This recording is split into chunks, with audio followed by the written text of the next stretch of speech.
Woo! What's good, everybody? Welcome in. Welcome in. Bro, man, from the fifth flow. Shout out to those who were here last night looking at Bro, man, from the fifth floor take that jump, boy. Lord have mercy. Bro, man, for the fifth floor. Man. You guys, welcome back to the channel. This is the Real Nathan Daly, and I'm your law enforcement translator. Just a humble brother here to bring some truth to where the lies lie at, and to have difficult conversations. You guys, this is what the channel is all about. Listen, shout out to you guys, those who are watching, those who are here with us tonight. Please hit the like button on the way in. I really appreciate you guys. Shout out to the members. Shout out to all the awesome members and subscribers, the new subscribers to the channel. Our channel is growing, you guys. Listen, this is a very sensitive topic for a lot of people. Not for me. Not for me at all. At all. This is nothing about this is sensitive. Nothing about this topic is sensitive. Some people feel like, because, I was in law enforcement, that I shy away from this. There's a lot of misconceptions and things like that, unfortunately, in this profession. And there's a lot of truths. There's a whole lot of truths. And there's some lies in there. There's some exaggerated lies. And there's some truths. Like anything in life, right?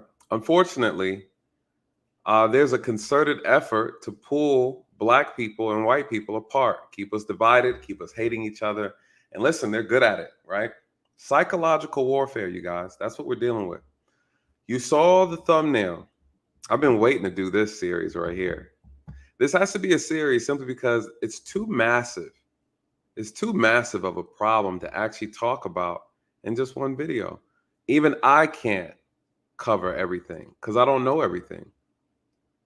But I'm very confident in what I do know, and I'm going to share that tonight. You guys, I took a lot of time putting this together for a while, actually.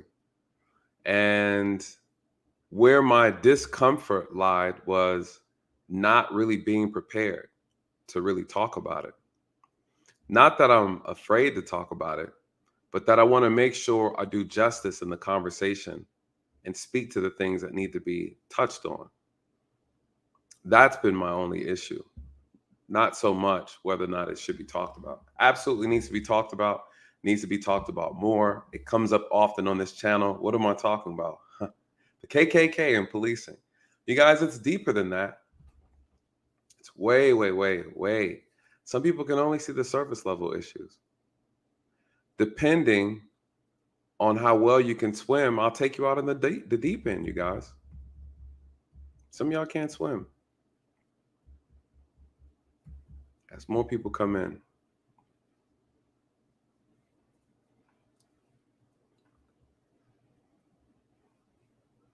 Man, that's the real problem.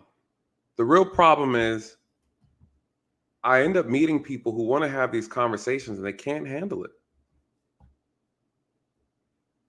They can't handle it. I call them surface dwellers. Surface dwellers. They got to stay above the surface. They can't handle it, you guys. Shallow debaters, shallow talkers. They don't know what they're talking about. Never did any research. Headline warriors. What's a headline warrior? They read the headline, then they get motivated, they get moved, they're ready to do something, right? Nah, man.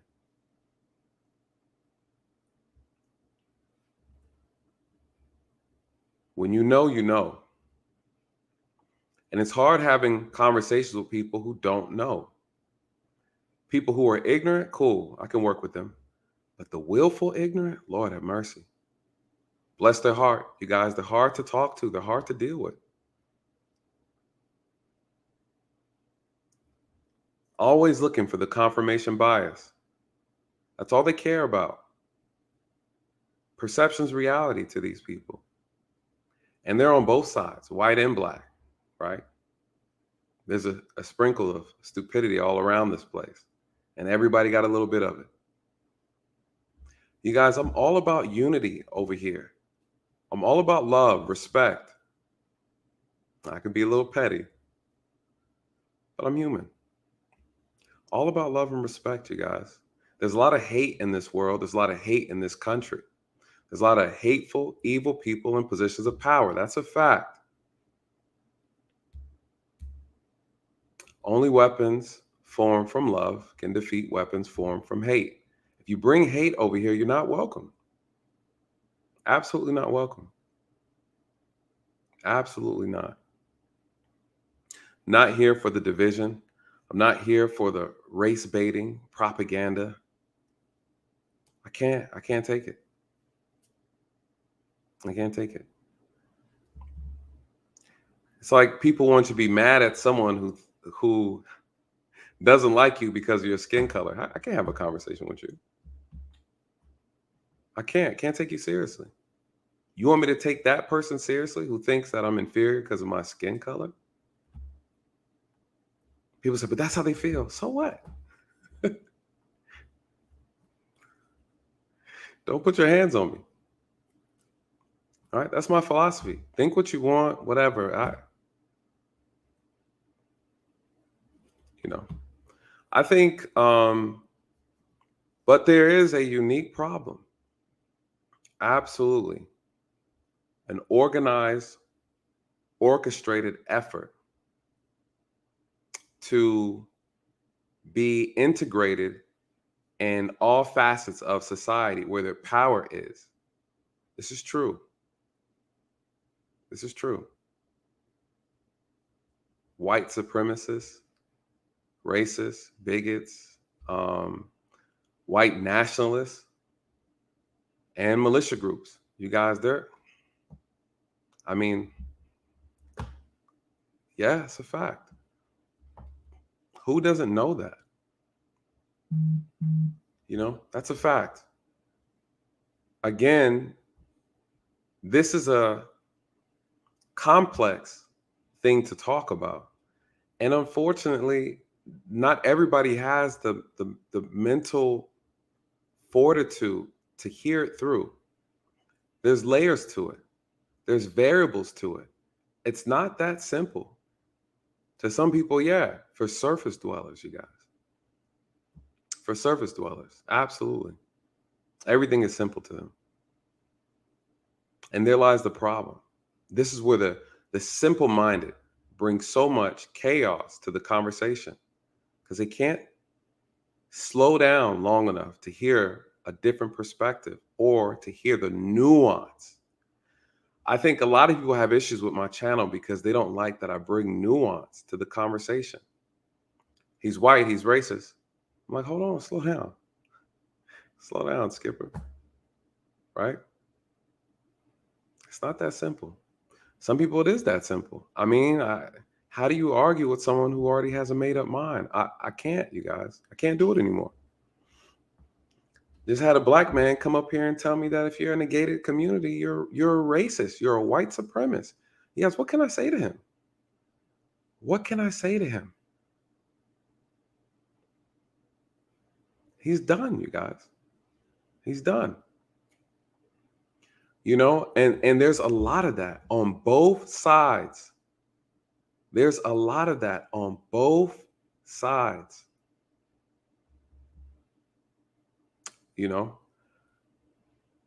If you want to have the conversation, we can't do it in shallow water. If you're ready to have the conversation, listen, I'll bring you out into the deep end. But can you swim? Can you swim? Some of y'all like, listen, I can't swim in real life. I don't want to be swimming psychologically. I can't. Some people can't do it. Come on, Alice. Can you swim? If you can swim, I'll take you off into the deep end. If not, you'll drown. And a lot of times that's what happens. People drown and they malfunction, and then they throw insults. They get angry. They burn stuff down. They get violent. They can't compute, right? What are we talking about tonight? We're talking about racist, white supremacist groups, white militia groups, and law enforcement, and the criminal justice system. You guys, that's a fact. People always like to say, oh, you mean to tell me the FBI said? The only time we like to listen to what a white person says to us in our community is when they're agreeing with us. Well, the FBI said. Any other time I bring up the FBI, well, you know, those are white man statistics. Those are white supremacist data points and talking points. Yeah, see, that's the problem. You can't pick and choose, right? Again, the nuance, confirmation bias is killing us. We only want to listen to the things that we agree with.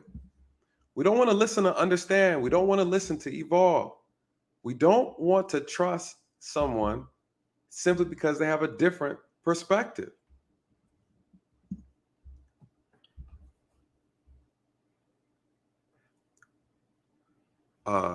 Officer Daly, you mean to tell me that there's no racist police officers when the FBI did a research saying that they're all white supremacist groups are in there? They ask me that all the time. I'm like, yeah, they're in there.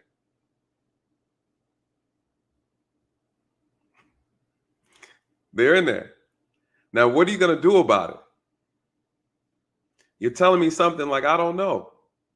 Like, I don't know there's racist people in this country. You guys, I'm not an idiot.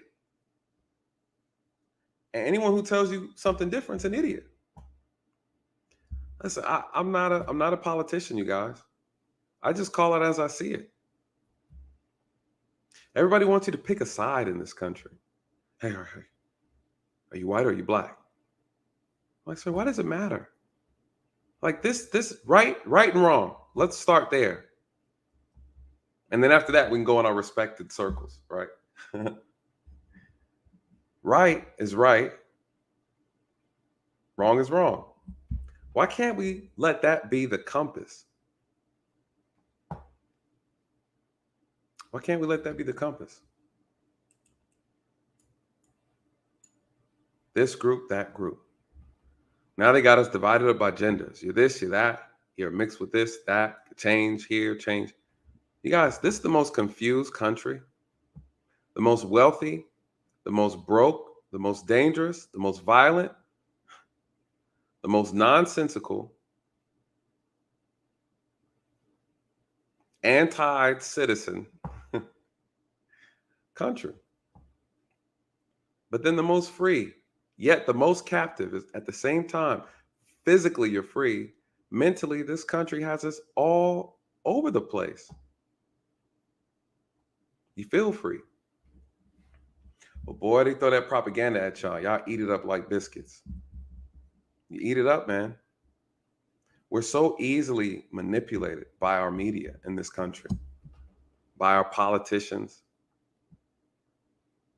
So easily manipulated. And yeah, chickpea girl, yeah.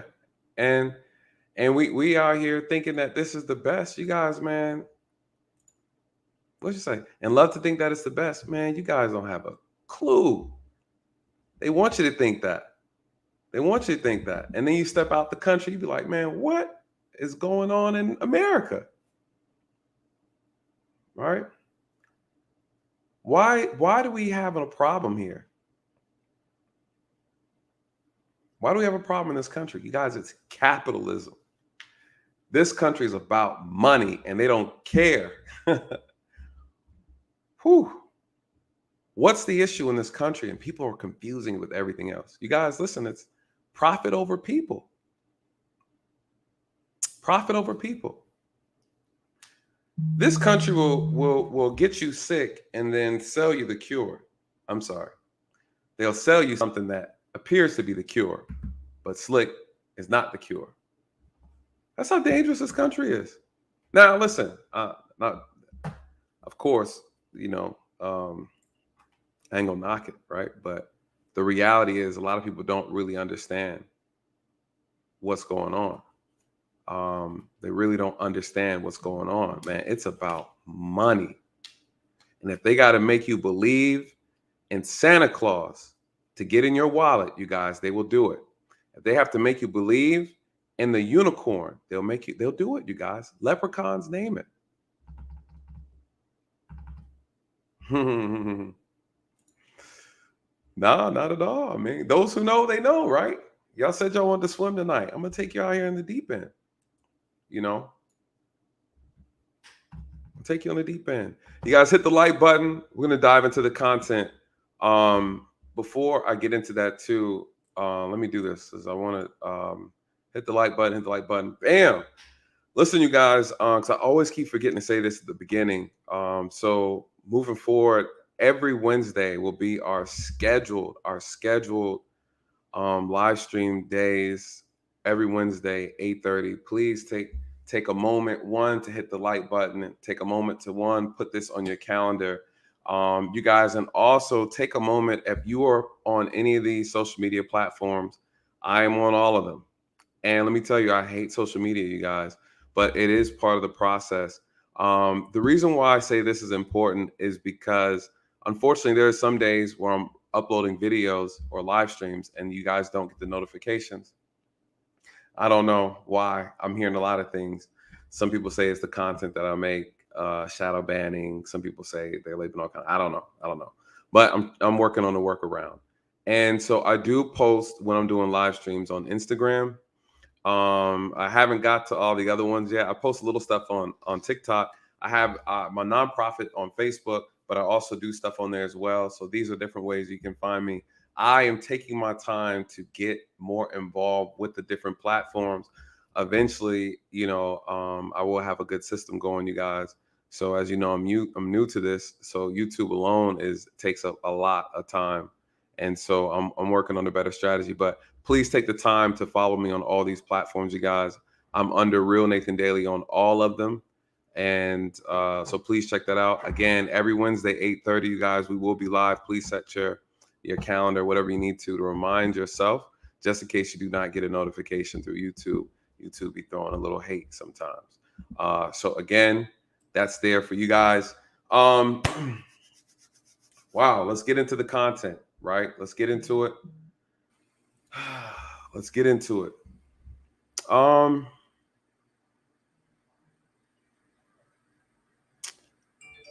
What's the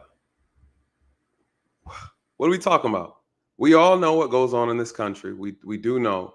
Racism still exists. We're gonna all keep it real tonight. Racism still exists. And that's all throughout this country. It is what it is. Now, some people look at racism differently than others. Believe it or not, there's two types, right? There's the type that just doesn't want to be around anybody but white folks, right? They just want to keep to themselves, right? They don't want to mix, mingle. They don't want to integrate. They don't want any of that. Cool. Then you have the other group where they are kind of like, hey, I'm white and I love everybody. I'm not with all that. I don't subscribe to that. That's a fact. That is a hardcore fact. Then you got a sprinkle of a little small percentage of some white people who absolutely despise, hate Black people, immigrants, gays, lesbians, and all them kind of things, right? And they will act out violence against them, or they'll do things to harm them in other ways. If they're in a position of power, if they're in some type of supervisory role, they're in a job, they might do things to spite them. They might, who knows, right? There's a discrimination piece that comes with that mentality of a person. This is true. Now, swing on down to the Black side. Guess what? We got some of that over here too. Almost the exact same thing. Right? So Keeping it real. Keeping it real. What are we talking about, you guys? We're talking about the criminal justice system, when we talk about the influence and power of the majority. The majority is white, you guys. White people make up 60% of the population in this country, roughly. Black people make up approximately 13 to 14% of the population, right? Some say a little more, some say a little less. What is the issue that people are having? The disparities. The disparities inside the criminal justice system. This is a fact. It's an absolute fact. What are people doing? They're comparing oranges to oranges. They're saying, hey, we got black people on this side. We got white people on this side. If you have a black person who does this and a white person does the exact same thing, the outcomes aren't always the same. And a lot of times, percentage-wise, the outcomes are worse for black people. It's a studied, researched fact. It's a truth. It's a fact. The problem is people are saying it's due to one particular thing. One particular thing. Racist. Unfortunately, you guys, it's not that simple, right? And let me tell you why it's not that simple. Because every white person is not a racist. Unfortunately, in our community, sometimes we get caught up in this thing where every type of bad outcome we don't like, or anytime a white person might be rude to us or unprofessional, disrespectful, you don't get a promotion, you don't get this position, we automatically jump to racism. It's racist. Some of us don't even think past the color. And I say that, you guys, with confidence because I see it all the time. Oh, I didn't get the job because it was a white guy interviewing me and or a white woman or blah, blah, blah. So you really don't qualify. You're missing like 3 certifications. And right when you start really looking at it. And there are times where a person is actually discriminated against, a black person or other minority groups or genders or age, right? So this is true. The problem is both things are true. Both things are absolutely true. This is what makes this such a very complex issue, is because you know they exist. You absolutely know they exist. Some people have a difficult time being able to unveil it. Very hard to unveil a racist person. That is also true. Where are the checks and balances? Where are the overseers? Who's watching over those who are watching over you? Listen, you guys, the reality is the dominant society is dominant in positions of power, leadership, right? Jobs. This is a fact. This is a fact. So what are the solutions? We're going to talk about that. What can we actually do? If you feel like you are in a position to where someone's color is interfering with you getting a job, getting a promotion, being present, being active, right? We're going to talk about that tonight because I don't think people really realize what the actual makeup is in these professions, especially in the criminal justice system. Why do I say that? Why do I say that? And by dominant, I don't mean superior, right? Let me clarify that. I don't mean superior. I'm referring to numbers, right? They say the dominant society, numbers. It's a numbers game. It's a numbers game.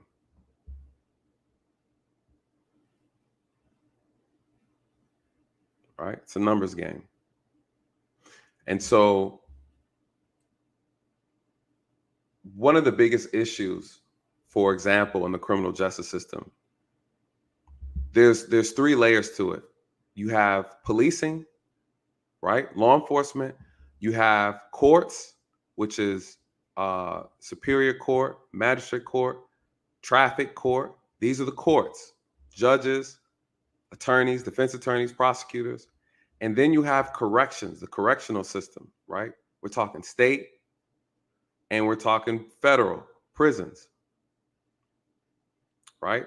Jails, state prisons, federal prisons. This is police, courts, and corrections. How many Black people are in the criminal justice system, actually working in the criminal justice system? We're going to talk about that. We got to talk about it because it does matter. It does matter. And it matters in reference to the comparison when you put up against the numbers against white people, right? How many Black people are in this profession? How many white people in this profession? It matters. And I'm going to tell you why it matters. I'm going to tell you why it matters. We're going to get to it. When we look at policing, there are approximately 700,000 police officers that patrol this country of 350 million or so. I believe that's the population here in this country. 700,000 of them are police officers, patrol this country. Out of the 700,000, only 12% approximately, or probably 11% now, are actually African American. Only 11% of our law enforcement in this country is African American.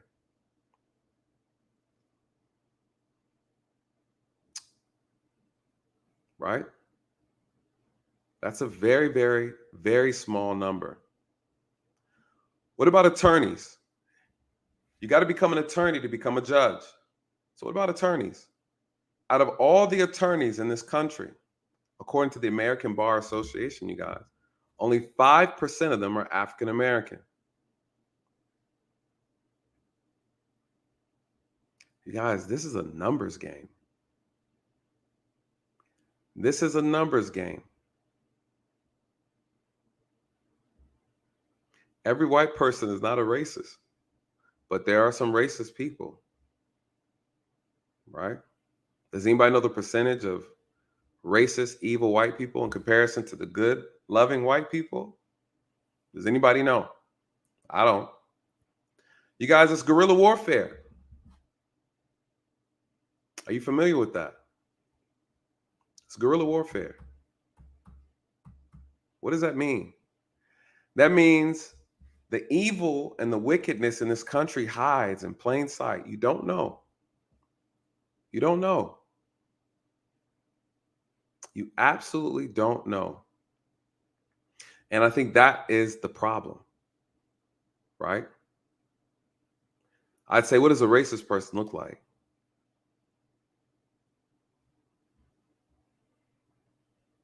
Right? Some people are like, oh, country and Confederate flag. Shout out to Rick. Shout out to you, homie. He said plain sight is the best place to hide. Absolutely. Oh, look at this right here. Perfect. Perfect. You can't examine the heart. You can't examine the heart. That's the problem, you guys. People say, how come, the federal government knows about racist, white supremacist groups, white nationalist groups, white militia groups? They are inside policing. They're inside the criminal justice system. How come they haven't exposed them? You guys, it's not that easy. It's not that easy.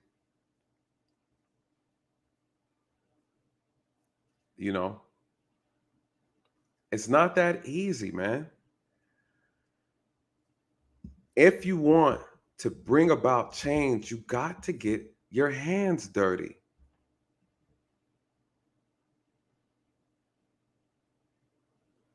Shout out to Ados Detroit. You got to get your hands dirty, you guys. They're in here. What does the thumbnail say? Policing in the hood. Right? You can have 10 white officers and 2 of them are in the hood, under the hood, a part of the hood. And you'll never know. You'll never know. Shout out to Dre. Racism wears a 3-piece suit. Facts. Facts. You have these racists, you have these militia groups, you have people who are part of these organizations, and they are woven in throughout society. This is a fact. And I'm going to talk about them. I'm going to name them. I'm going to call them out. We're going to discuss them. I want to show you how this thing works. And I'm going to show you how it doesn't work. We're going to clear up some misconceptions.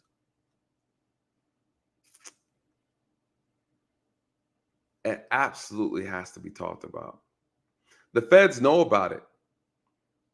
But even they admit it, it's almost impossible to try to identify. What is it like, you guys? A lot of people don't know this. What do we have? We have white nationalists. We have white supremacist groups, militia groups. We have Masons. Shout out to the Masons. Right? You have the blue wall, the blue curtain, whatever you want to call it. You guys, what's going on?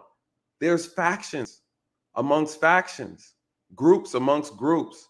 You guys, what is the problem with the criminal justice system, you guys? The criminal justice system is a reflection of society. When I think about these militia groups, you guys, I look at them like gangs. To me, they're just white gangs.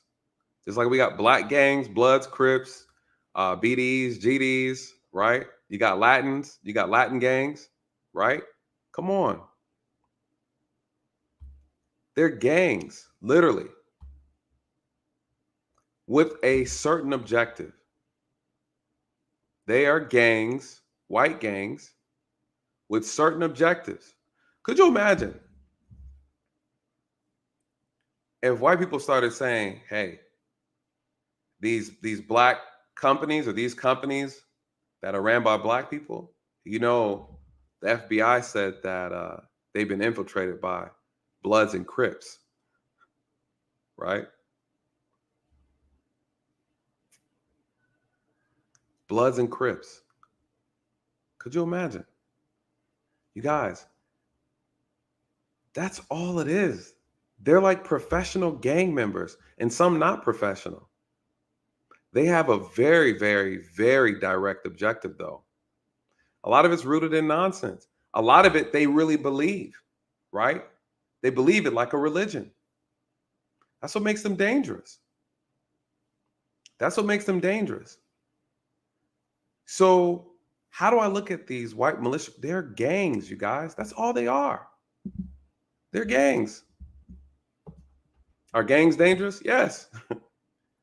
Are gangs employed in jobs and professions? Yes. Yes.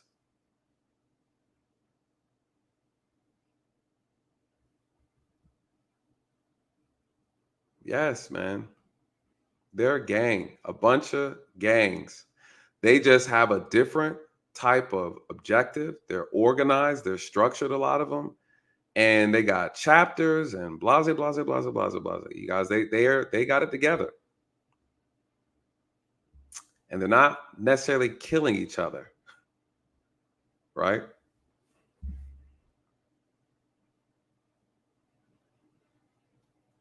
That's the problem. What are black gangs doing? A lot of them. Fighting over street corners, fighting over neighborhoods. Now you got white gangs that do it too, right? Biker gangs and things like that. They do it too. Just looks different. It just looks different. Do black people, do we have a professional gang organized to do? Some could argue maybe fraternities, sororities, that's like a gang, right? You got colors, you got hand signs, symbols, right? You got a history that you follow, you got little hazing rituals that you do, right? You guys, everybody's in a gang. Everybody's in a gang. Now, some gangs are violent. Some gangs don't do anything for the betterment of this country. They're destroying this country, right? These white militia groups, right-wing groups, they call them far right. I don't know why they far right, all the way to the right, to the dead end of the right. These are domestic terrorist groups. Some say the police, shout out to John. Some say the police are a gang. Facts. They are. The Thin Blue Line gang, absolutely. Absolutely. A gang, and there's gangs within policing. That's where the blue wall comes from. I did a video on that. I did a video on the blue wall and broke it down in its simplest form. You guys got to go through the catalog, check it out. In its simplest form, what is the blue wall, you guys? Like anything, policing, we're like a family. And you got some people in the family that don't have their shit together. And they all like to get together. Right? People never talk about Masons and the influence Masonry has in the criminal justice system, right? Judges, lawyers, police officers, right? No offense to any of the Masons in the chat, but just keeping it real in reference to the conversation, right? That's a group. I see you, Dre. That's a group. That's a secret group. Handshake, signs, symbols. As old as time. Right? All through it. Signs, symbols, wonders. So if we're going to call it out, you got to call it all out. There's a lot of secrecy going on in this country. Everybody's all clicked up. Are you complaining or are you competing? At the end of the day, are you complaining or are you competing? I'm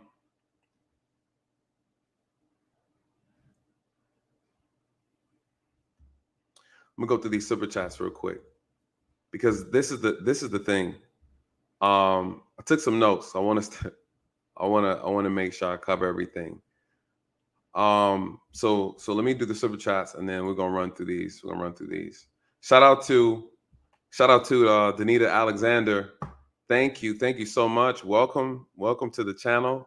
Welcome to becoming a member of the channel. I am very, very blessed to have you. Very grateful to have you. You guys, please give Danita a very welcome. Please shout her out in the chat. Thank you so much. You are a part of an amazing journey. We're doing something different over here. Absolutely doing something different. So thank you so much. Yeah, the channel's growing. It makes me feel good when I see that. It makes me feel good. Shout out to you, daughter of Yah. She's always dropping the Krispy Kreme fun. You guys know I love donuts. So thank you so much, love. I appreciate it.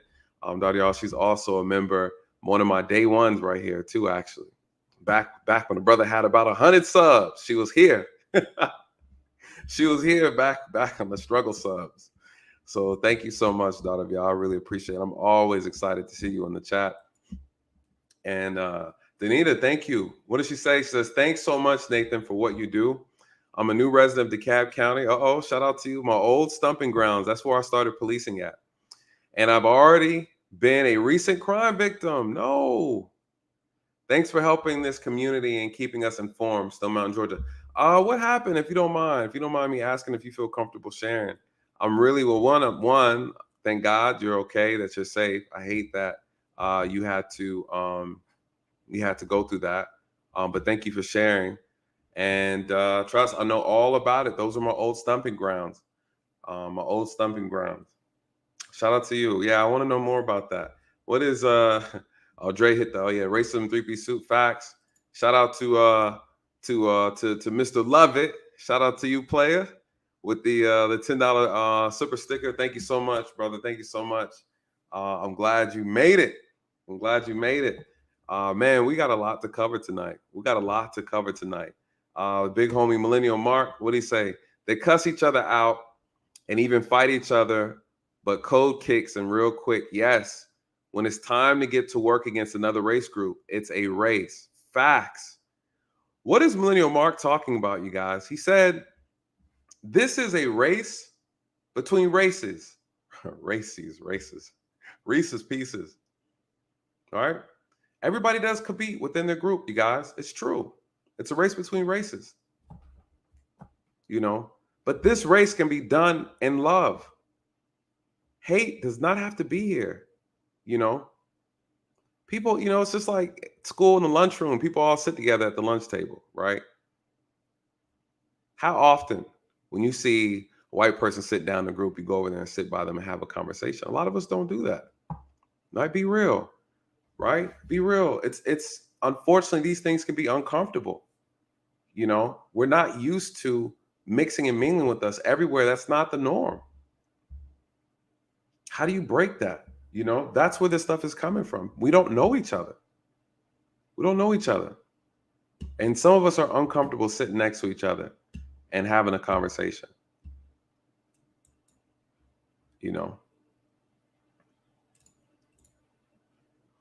Dre came back with it. He said, Dre said, "You're right, but not accurate. The Masonic rituals are secret, not to the members. And the secret organization, the members are secret as well as the influence." Facts. I give you that. Don't lie, y'all be throwing. Y'all got some signs and handshakes though, right? The point though, you guys are in. There's a lot of Masons in law enforcement and the criminal justice system in itself. Someone said skulls and bones, the Bilderbergs. Yeah, they out here. Shout out to Rick. You guys, listen. You guys, please give Rick a quick shout out in the chat. Thank you so much, Rick, for being a part of the mission, brother. Welcome. A real brother in real life right here. That's my big homie, man. We grew up together. So I'm so happy that you found the stream, man, and joined on. Shout out to you, man. Much love. Love this guy right here. This is such an important conversation to have, and I'm going to do my best. And everything cannot be done in one night, you guys. Show me a little grace. Shout out to Tommy, one of my yachties there. Listen, man, I'll be heading to Jamaica soon too myself, so I'll go back and meet up with the family. Show me a little grace, you guys, but I want to be clear. That I am aware, as everybody else should be aware, that there are racist, white supremacist groups, white nationalists, and militia groups that have integrated into law enforcement. This is a fact, right? Unequivocally, I'm saying that. Yes, that is true. At the end of this stream, we're going to talk about what do you do about it. Because a lot of people like to point that out and they don't have a clue how to solve it. You'll never solve it.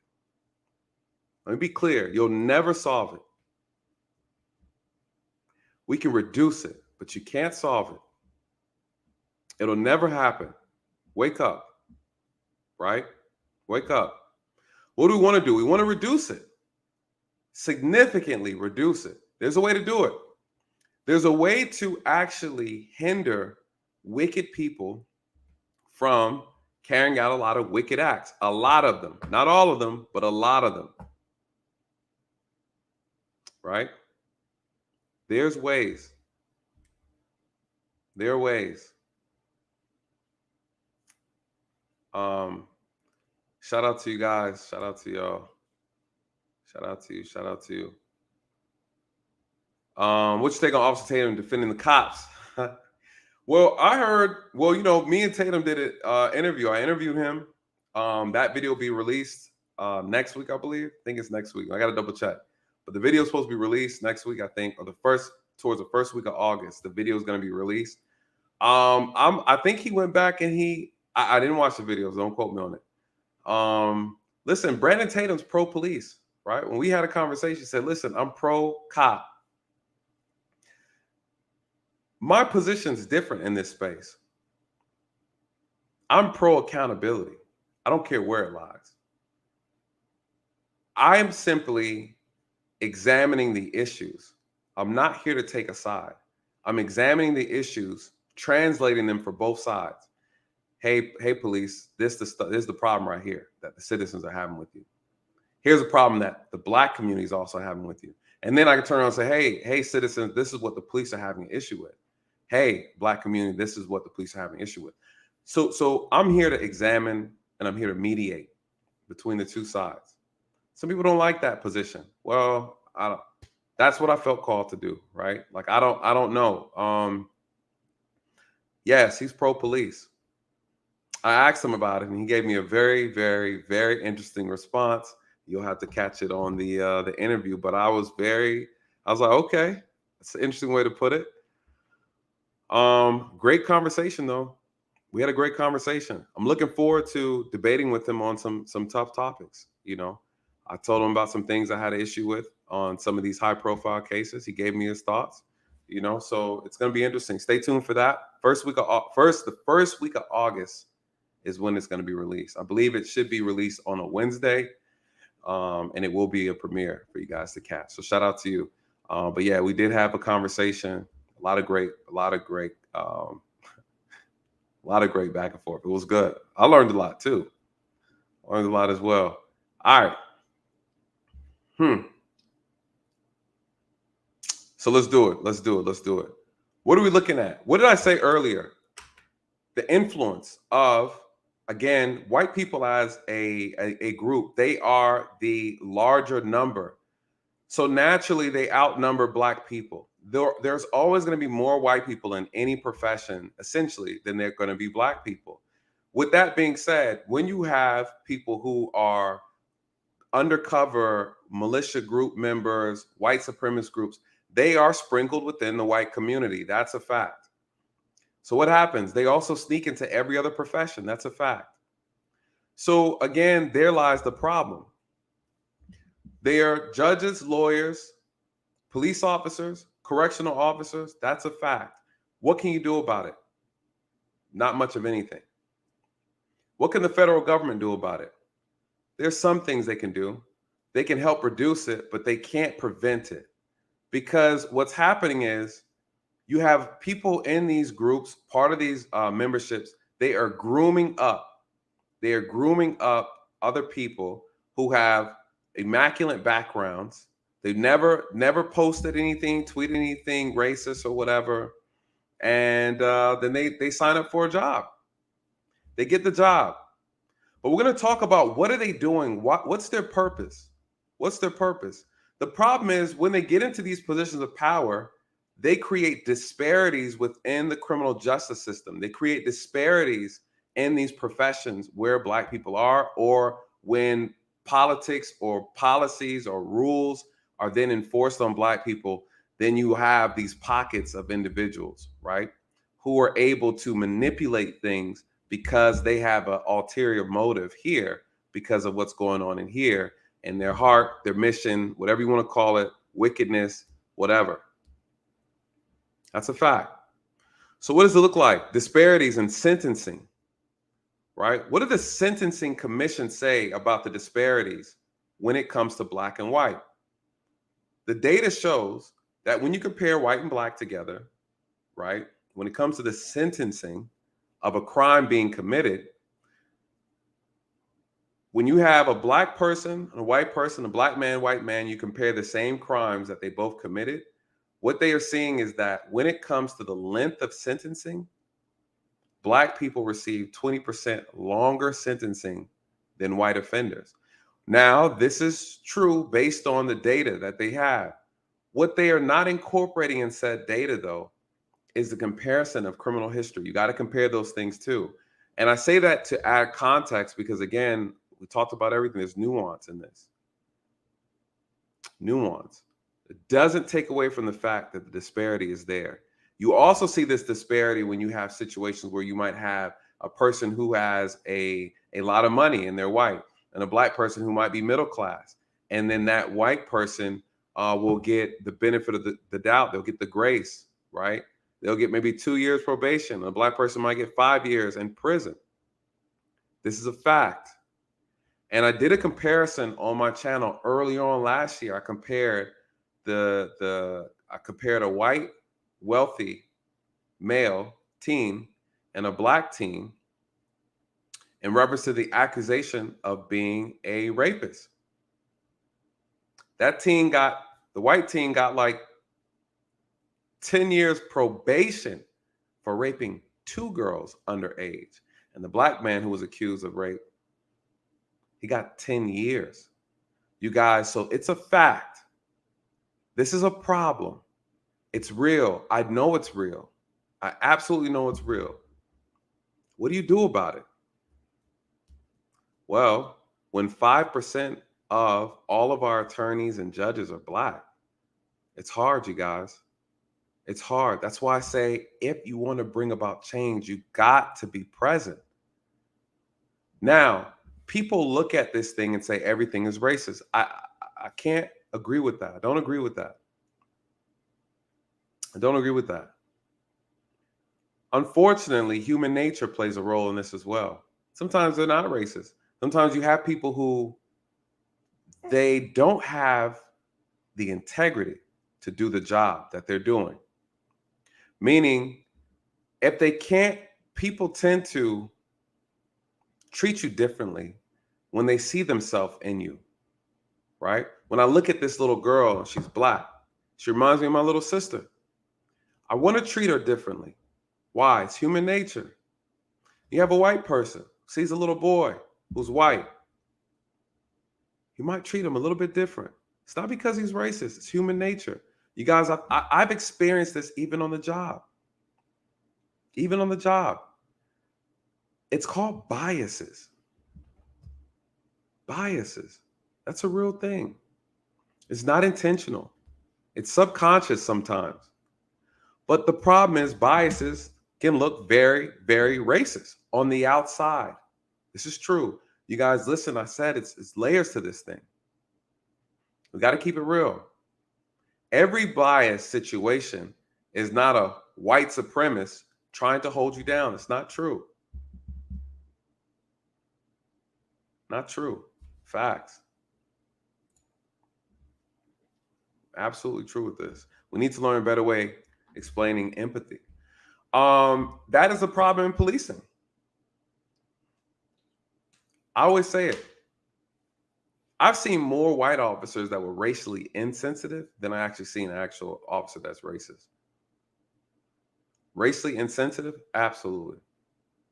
I've seen officers who are just insensitive just because they have no attachment to regular people anymore. I've seen them treat white people bad too. Well, I wouldn't say bad, just a lack of empathy. That's a thing. Unfortunately, the problem within the Black community is this. There are real issues where Black people are suffering from racist encounters. And there are times when Black people are absolutely 100% exaggerating. And I'm going to get some slack for that. This is why I released a video prior to this stream called Let's Make It About Race. If you have not seen that video, if one of the moderators could put that inside the chat, let's make it about race. You guys, we're bad at it. We are so bad at it. We can make anything about racism. We claim racism way too much when it's not even there. It's not even there. I'll never forget. My homeboy was like, hey man, hey bro. Hey man, them Asian folks at the beauty supply spot, bro, they racist. For those who haven't seen the video about making it about race. Hey man, that beauty supply store, bro. Yeah, what's so happened? They racist, man. Them Asian folks, and they racist. They was watching me all through the store, bro. Word? I heard they be doing that. Yeah, man. And I slick found something now. When you walk in the door, they got a way to know when the Black folks walking in. I said, word? How? What they got? The new technology? Bro, they know. They know. Hey, bro, as soon as I walked in the store, the bell, the bell that be chiming, yeah. It was like, nigga. Hold on, what did it say? Bro, it was like, nigga. When I walked in, I swear to God, bro, it knew I was Black, bro. As soon as I walked in, hey, bro, really, bro? Nigga. That's what it said when you walk. Yeah, bro. Bro, I'm about to go there tomorrow, bro. Walk through there. Then here you come with your slow ass and walk through the door. Ding dong. Hold on. You walk by. Ding dong. Nigga don't say nigga when I walk in, right? You hear what you want to hear. It's called confirmation bias. You guys, we do it all the time. We do it all the time. Bro, it said nigga when I walked through, bro. I know it did. Nigga. You can't make this up. Why do I say that? You guys, I work in a profession where they think every time the police show up, it's because they're racist. And you just stopped me because I'm black. No, Negro, I stopped you because you don't have a license plate. Sir, I stopped you because you have a warrant for your arrest. Sir, I stopped you because you're peeking through windows. Sir, I stopped you because you're hanging out at this gas station and you don't have a car.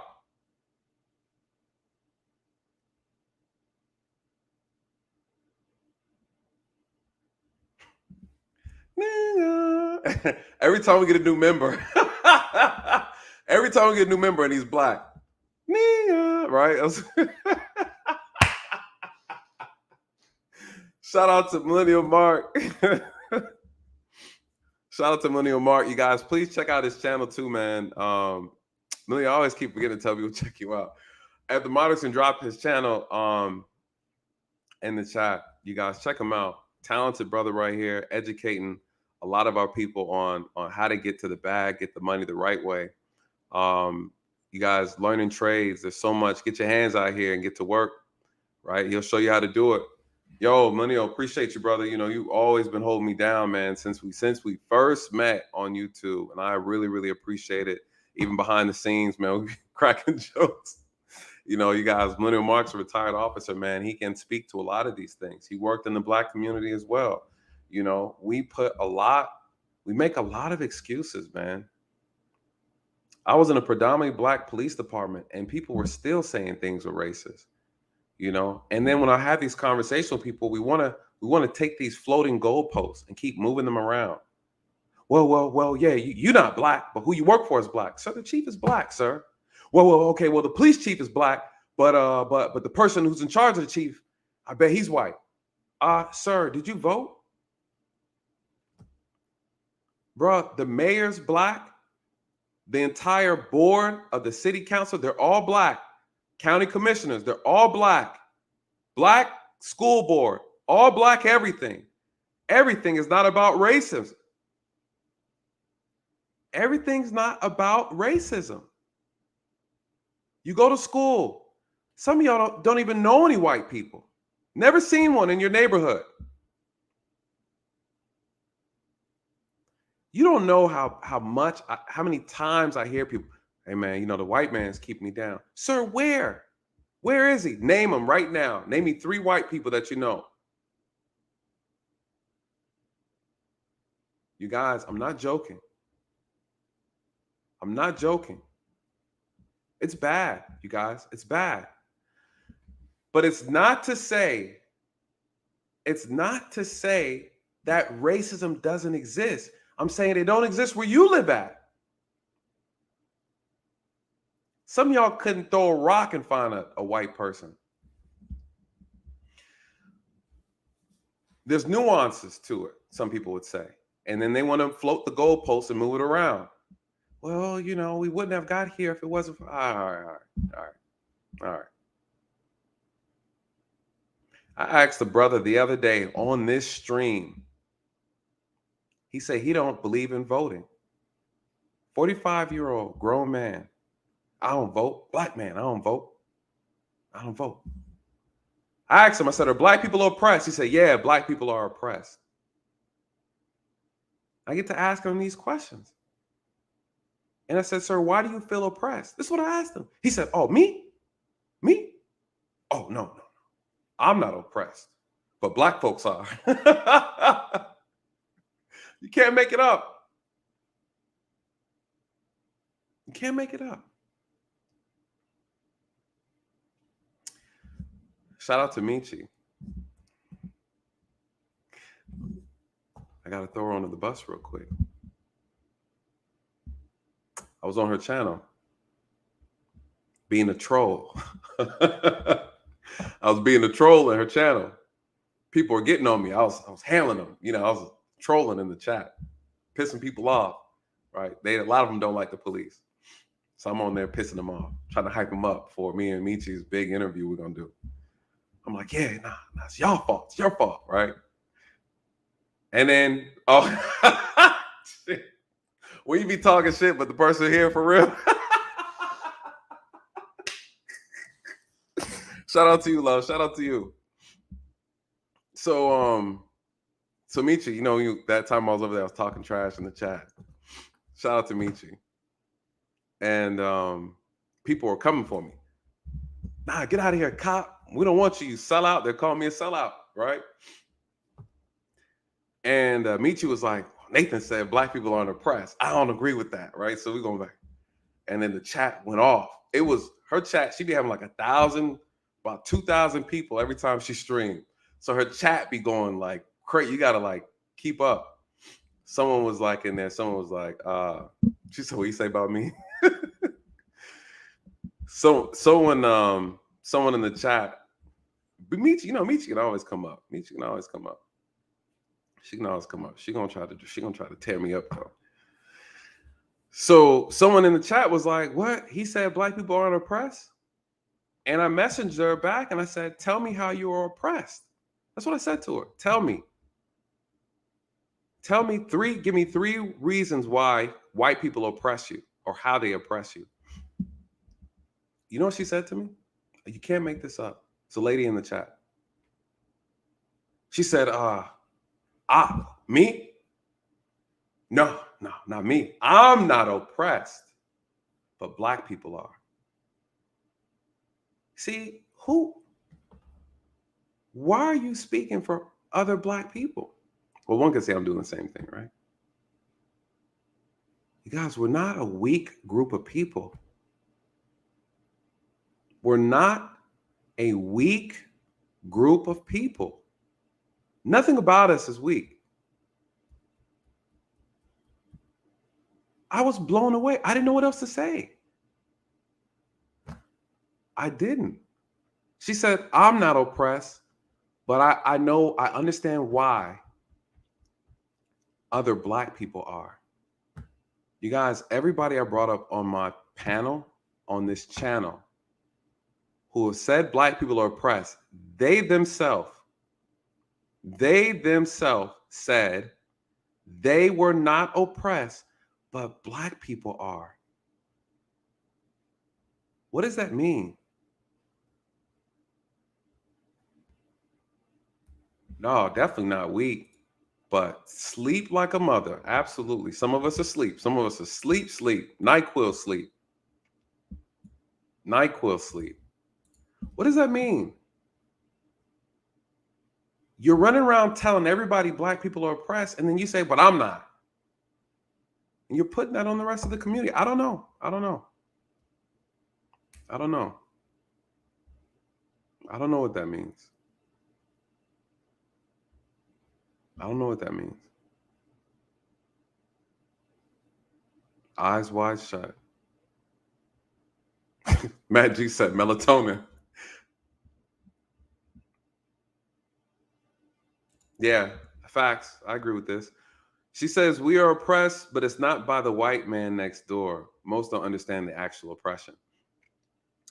I think too, and I've been putting a lot of thought into it too, Mechee, in reference to the oppression is a state of mind, right? You have to accept that. I think we also confuse oppression with this overarching government that's affecting everybody. Is it exclusive to just black people? I think, and that's where the conversation gets interesting, because the way I feel is the things that black people are saying makes them feel oppressed. Everyone is also being subjected to the same thing. It's a numbers game, right? And I think this is what we're talking about tonight. The power in numbers, the power of groups of people who have a certain mentality that integrate themselves into the system of what we talk about in this country. Policing. What we talk about, the sentencing commission. We talk about incarceration, right? We talk about the workforce. We talk about the unequitable treatment. You guys, all this plays in with the influence. The influence. Now, what I was saying earlier, I think this is important. I want to touch on this because this speaks to something I feel like we need to address.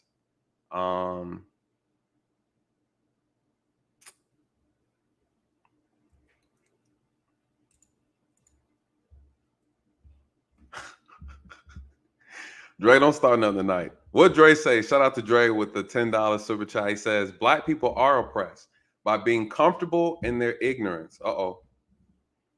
Them fighting words, Dre. Them fighting words. Them fighting words. You know, the mind is powerful. The mind is powerful.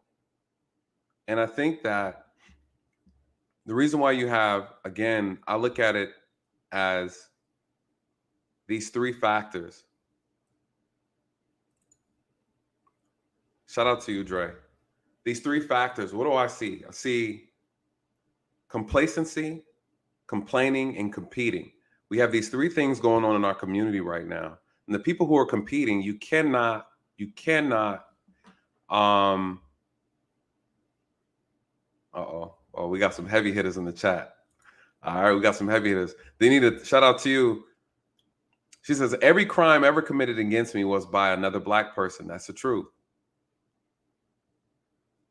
What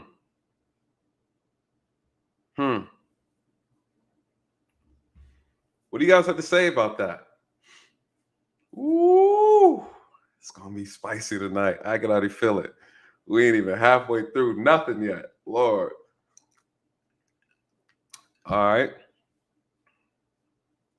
I agree, my dear. I agree. Shout out to Mechee. Danita, we're gonna touch on that tonight. She's absolutely correct. Every crime committed against her was against another Black person. Now, Danita, some would argue that crime is proximity. So naturally, if you're amongst Black people, the crime naturally happens to Black people because you're in proximity, which is a solid argument. One would argue that should the crime be happening in the first place if we love one another, yada, yada, yada. But unfortunately, crime is proximity. So it is only natural to be a victim of a crime by someone who looks like you when you are living in said area. So now my pushback and my counter to that is the rate of crime that happens in our community is way too high. We disproportionately commit more crime on ourselves, on our own people, than white people do on themselves, right? Disproportionately. That's when it's okay to use that word. Shout out to Mechee again. She said, I still disagree. I know in her tough voice, she has a voice. So I still disagree about what oppression is, but we'll discuss it on the interview. Yes, I think that'll make for a great interview question as well. And here's the thing too, Mechee, because me and we talked about a lot of things too as well. It is very complex. And it's a lot of nuance to it.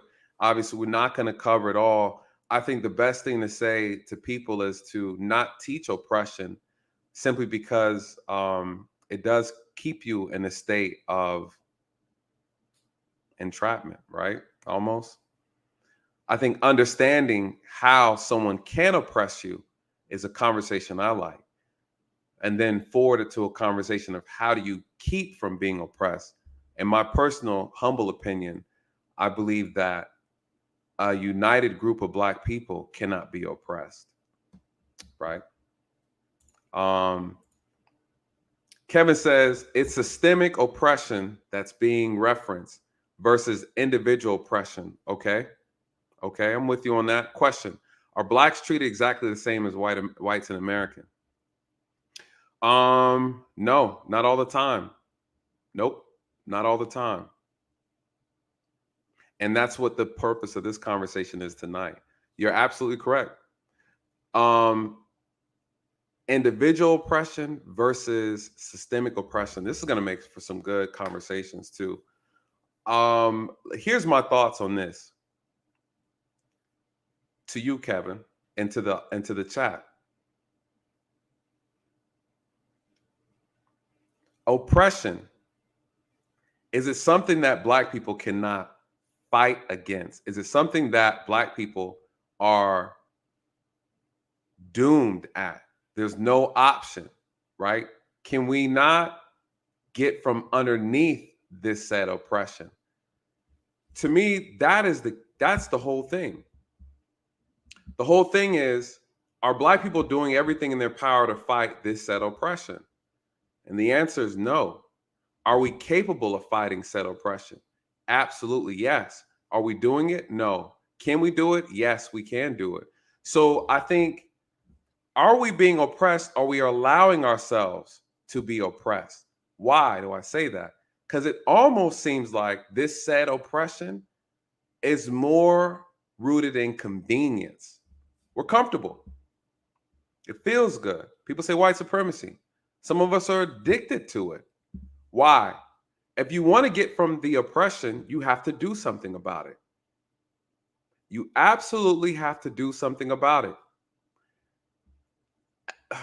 You can't say a person is an oppressor and then you turn around and ask your oppressor to stop oppressing you or to fix the oppression. Hey, can you ease up a little bit? The brother I talked to last time said, hey, if they just get off my neck, who's on your neck? Who's on your neck? If oppression is real, can there be a counter to it? And the answer is yes. Are Black people doing what's required to counter the oppression? No. People feel more oppressed because we act as individuals and we don't act united as a collective. Economically, is this a race issue or is this a class issue? It feels more like class, feels more like economics. Actually, it is economic based. It is economic based because once you fix the economic piece, everything else fixes itself. But when you play alone, you die alone. And that's the problem. Again, Millennial Marx said this earlier. This is a race between races. And we're the only ones that are not playing on the same team. We play as individuals. And so as individuals, yeah, things feel oppressive. What we're feeling is the government. We're feeling the pressures of the government on its people. We're feeling that, in my personal opinion. In my personal opinion. Because we got the money. We got the money. We got the dollars. We don't got no sense.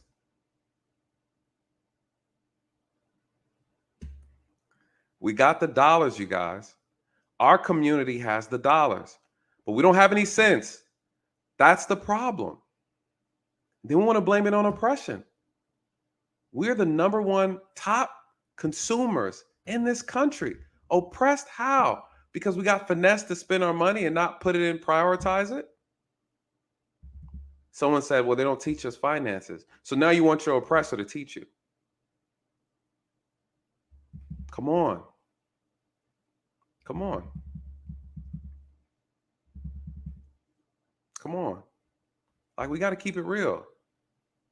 We can't complain about the ones you're saying are oppressing you and then turn around and ask them to educate you, right? I'm just being honest. Come on, right? Someone has to give me an answer for that. Because then after we realize that that's the fact, then what if the oppressor, that we acknowledge the oppressor, the system itself, and the system said, hey, Black folks, we're not doing a damn thing for y'all. Then what? What are you going to do? Cuckoo ka-choo. What are you going to do? You're going to do what I'm telling you to do now. You ain't got no choice. What if the government said, hey, Black folks, listen, 400 years ago, our bad. Yeah, we got some free shit out of it. My bad. But reparations, we're not going to do it. We're not going to do it. Then what? What happens next?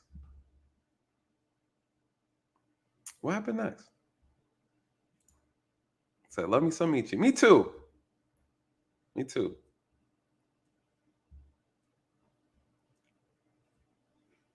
Me too.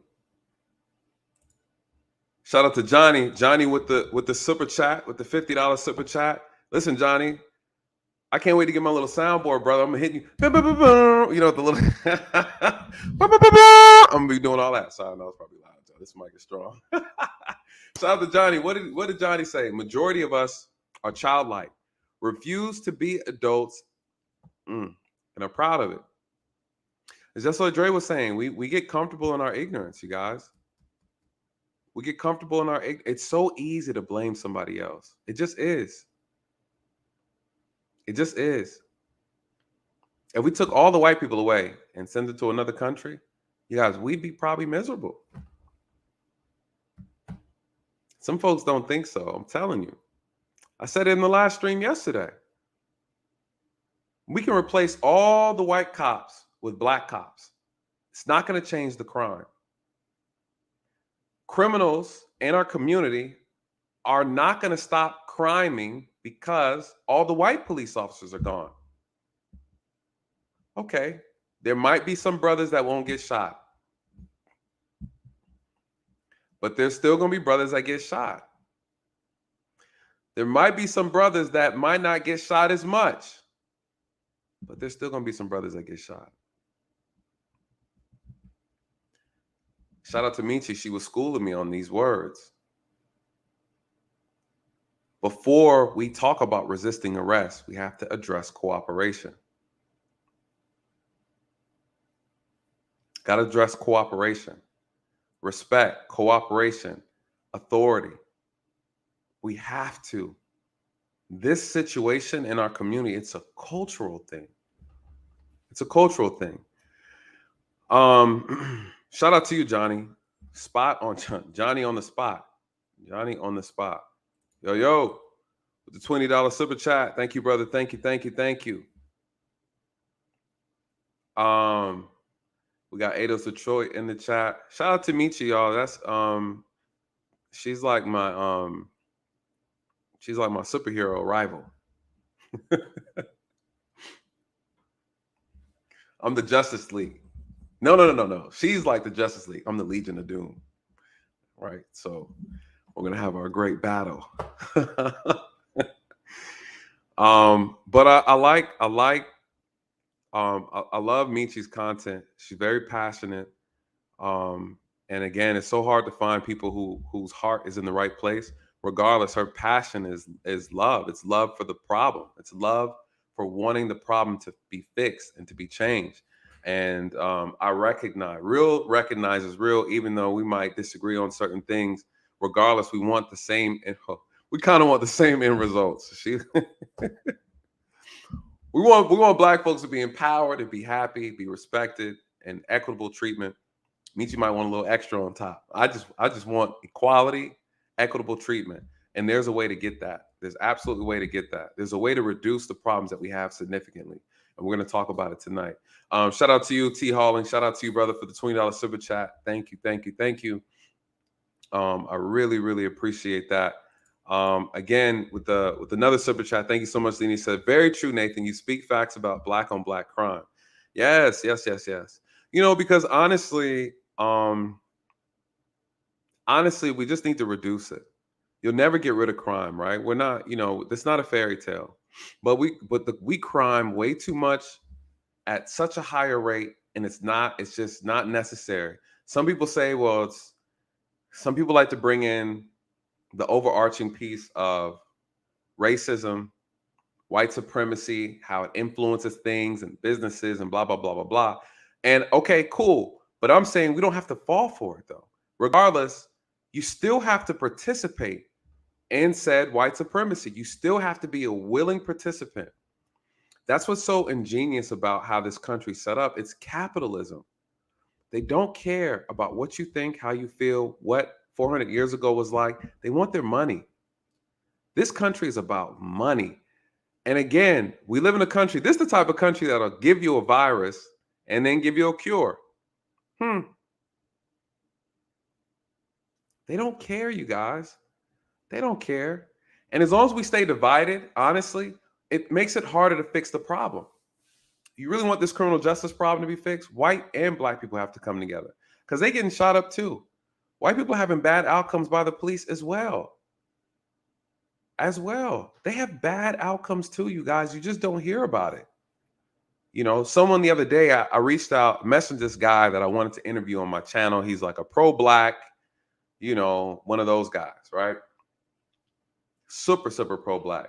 And I just wanted to interview the brother because I wanted to get his views on, I've been trying to reach out to people from the NOI, the Nation of Islam, because they have a very unique view and perspective on a lot of things, and a lot of it's accurate. And I don't have any issues with anybody. I just want solutions. And the NOI uses a system for policing their own communities that's effective and it works. And I wanted to interview someone from the NOI. I'm trying to reach out to Rizza Islam. So anybody know or have a way to contact Rizza, please hit him up. Would love to talk to him. And but anyways, I was talking to his brother. He was one of those, you know, he's one of those pro-black kind of guys. And he was like, man, I looked at your channel, man. I can't be on your channel. I can't support what you're doing. And I'm thinking to myself, what? Why? He made his reference was because you said they're white Tamir Rices too, or something like that, he said. And I'm like, yeah, there are white kids who were Tamir Rice's age who had toy guns or BB guns, and they themselves have been killed by the police. By white officers. So why is that a problem? I'm not dismissing the fact that black kids have been killed by the police, some justly, some unjustly. No one is saying that. But you don't want to acknowledge that there are white kids who had toy guns or BB guns or replica guns and have been killed by white officers. That makes you uncomfortable. You can't come on my platform because I'm speaking the truth. You see what I'm saying? This is where things get a little suspicious for me. It gets a little suspicious. You know, it gets a little suspicious. So, you know, you guys, that's a real thing, you know? That's a real thing.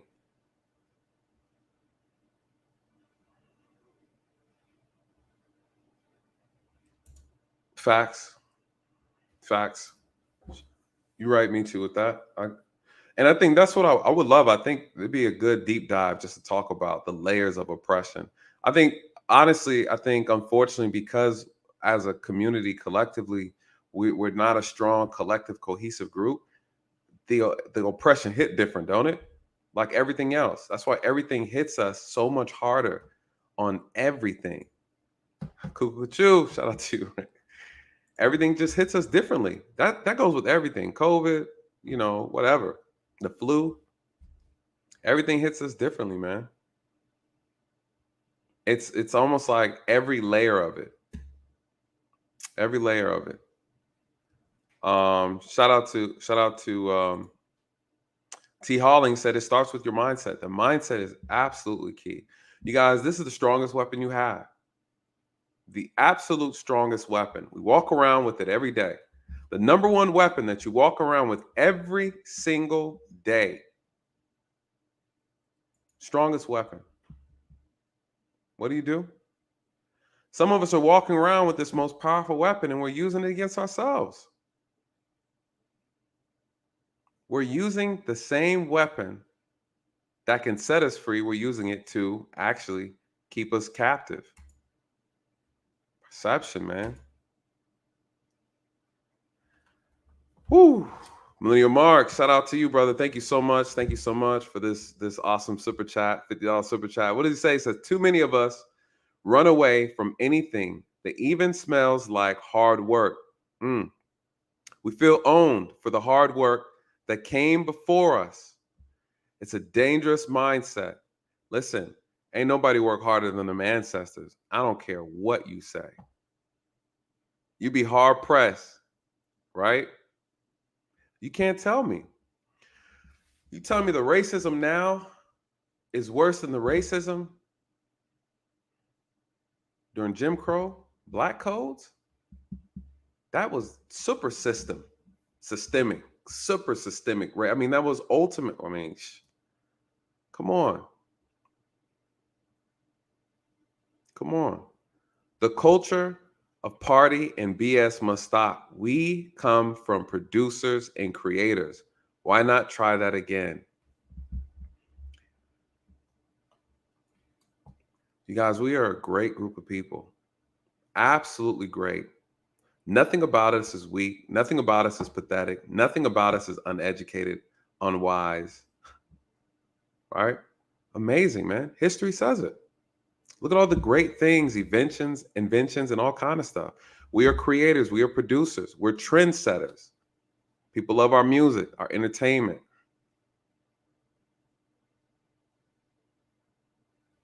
Right? We got to break away to grow. I think that's the thing. Break away to grow, come back, and then compete properly. But people don't want that. Why? Because we spend $1.6 trillion. We spend a lot of money. A lot of money. That's power. That's absolute power.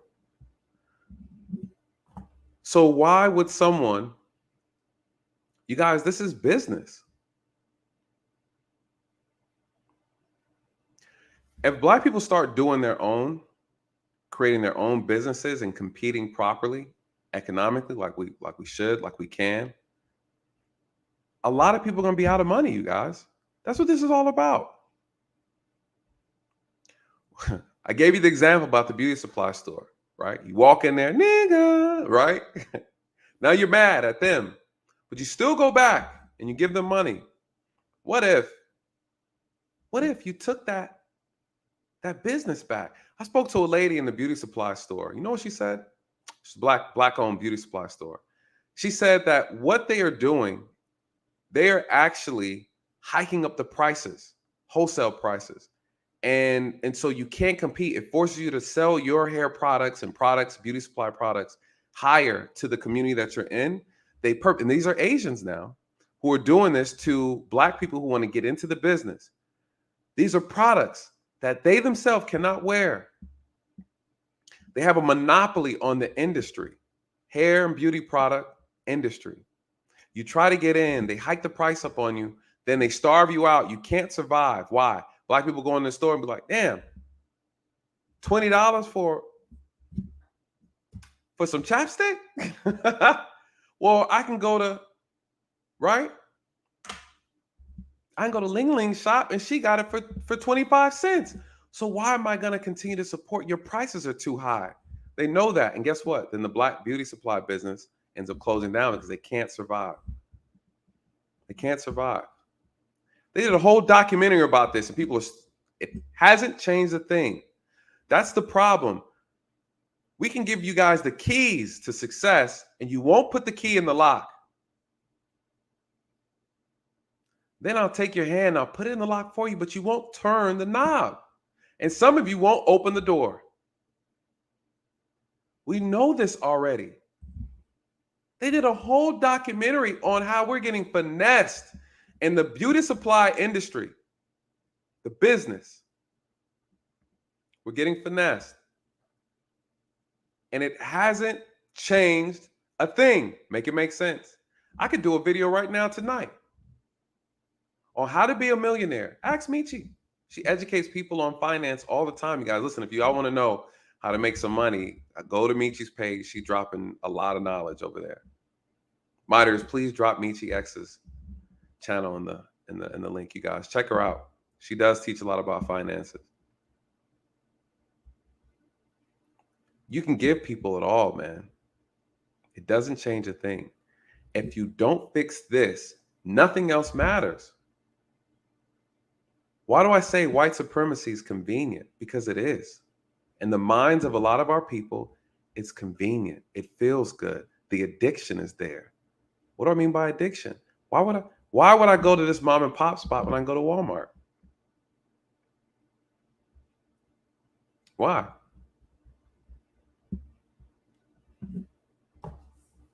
You got to support it. Sometimes you got to drive an extra 30 minutes.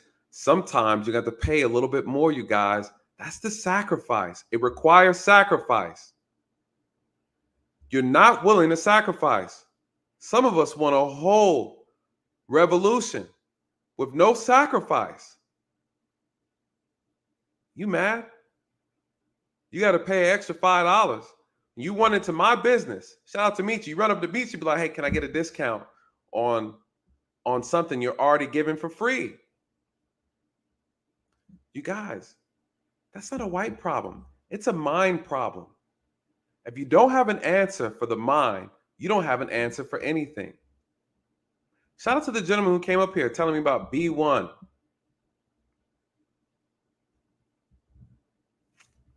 Shout out to Jay Speed. Say he came by just for the thumbs up. Jay Speed, let me find out you the one that's been every video I have. There's 2 thumbs down on it. Jay Speed, let me find out that's you. YouTube better not be telling people who be putting thumbs down. I'm coming for your channel. Shout out to you, Jay Speed. I don't know who it is, man. I got people who show up just to put a thumbs down on the channel. I said, Lord, haters gonna hate. I bet you they black. That's the problem. That's the problem, you guys. It's the mind. It's all but the mind. Emancipate yourself from mental slavery. That's what it's about. You mad because they finessed you into working for them for free? It's their fault? Nah, they just finessed you. They pimped you. They hustled you. Why are you mad? Man, that's a good question right here. Plenty of times. Plenty of times. Plenty of times.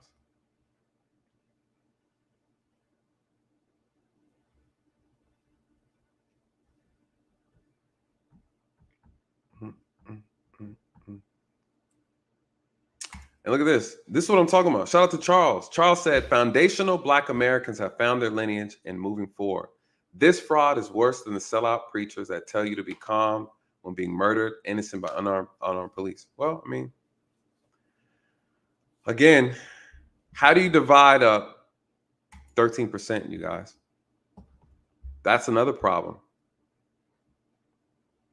Some of these people that some groups in the Black community are following are they work for the government.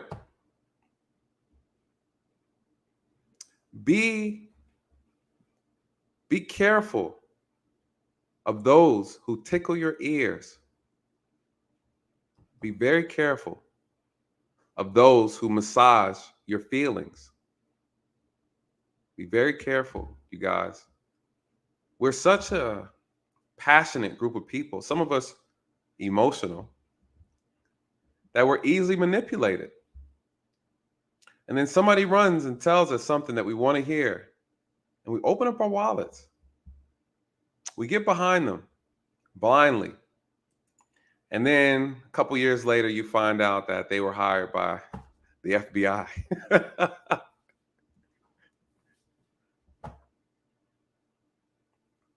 Blind, man. Blind. How many times are you going to keep allowing people to divide up 13%? We have so many groups. And even with all these groups, we can't even work together.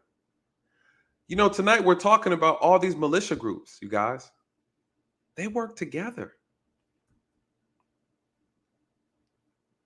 Black this, you got Black Panthers, Black Kittens, Black Scorpions, you got all Black this, you got ADOS, you got FBA, just learned about them not too long ago. Foundational Black Americans, we're here first. Our lineage is all the way here. Cool. Cool. Ain't nothing wrong with that. Cool. we could do this by, we don't need nobody. We don't need y'all, none of that. Government, we don't need none of that. We don't need none of that. We don't need no immigrants, none of that. We don't need nothing. Okay? Again, they won again. That fast. Boom. That quick. You guys, man, division, man. Division, hate, ignorance. This is how they keep winning. This is how the government keeps winning. Keep us distracted, and you don't see it. And I mean, I get it. I mean, case in point, I didn't even get, look, shout out to you, Chicopee girl. What did she say? We do not trust each other or pull together. You can't make this. I was just talking about this, scrolling down the chat.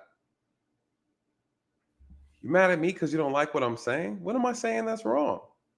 Okay. The end goal can be the same, but you don't like the way I'm saying it, and you're ready to divide up. That's the problem.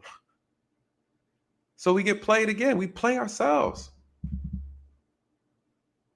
We do not trust each other or pull together, you guys. That's what I'm saying. And you want to go against 60%, and we can't keep 13% together? We got about, I think I did some research on it before. It was like 16 different Black groups.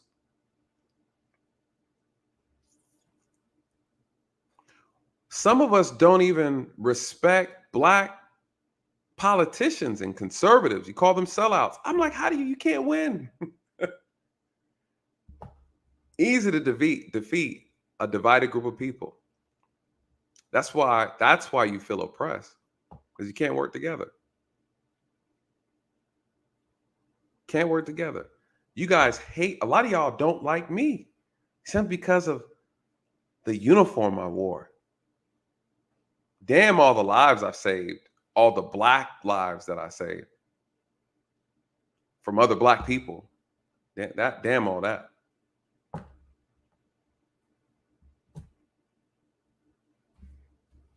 I get it, I get it, but the division doesn't help. We should be able to put petty differences aside and focus on a goal. At least let me listen. We all got the same goal. At least let me focus on this part of the goal. Yeah. Shout out to you, Chicopee girl. Thank you so much for this super chat, man. Y'all are hitting the super chats tonight.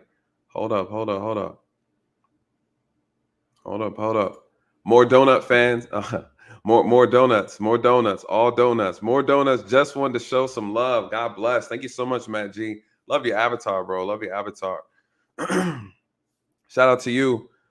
Listen, this is interesting.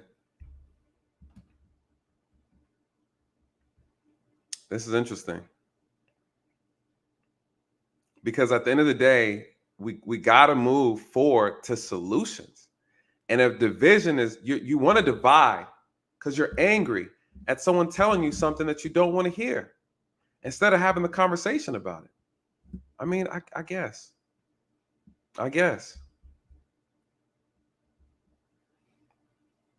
Angry, man, at the wrong people. Brothers show up to help. This is what I'm talking about. Our community is suffering from an autoimmune disorder. An autoimmune disorder. What do I mean by that? Shout out to the white blood cells. We're attacking in so many ways what's good.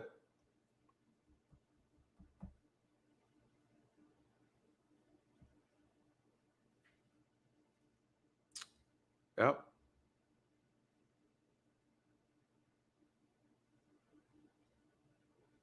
We're attacking what's good, man.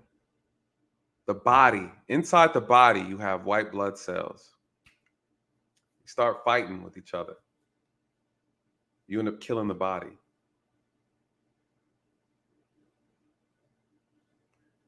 It's so easy to divide Black people. So easy. It's probably one of the easiest things to do. Never seen it so simply done. It doesn't, you can divide Black men and Black women like this. Dividing Black people based on class. Oh, you're not from the hood? Oh, you had someone, I heard someone arguing, making fun of another black person because he had both parents. He grew up with a mother and a father. You're not black enough. You never held a gun. You're not on the corner. You never sold drugs. You've never been arrested. You're not a thug. You don't know what it's like to really be black. You guys, these are the conversations. I heard someone try to insult another black man and called him Carlton from Fresh Prince. That's an insult? A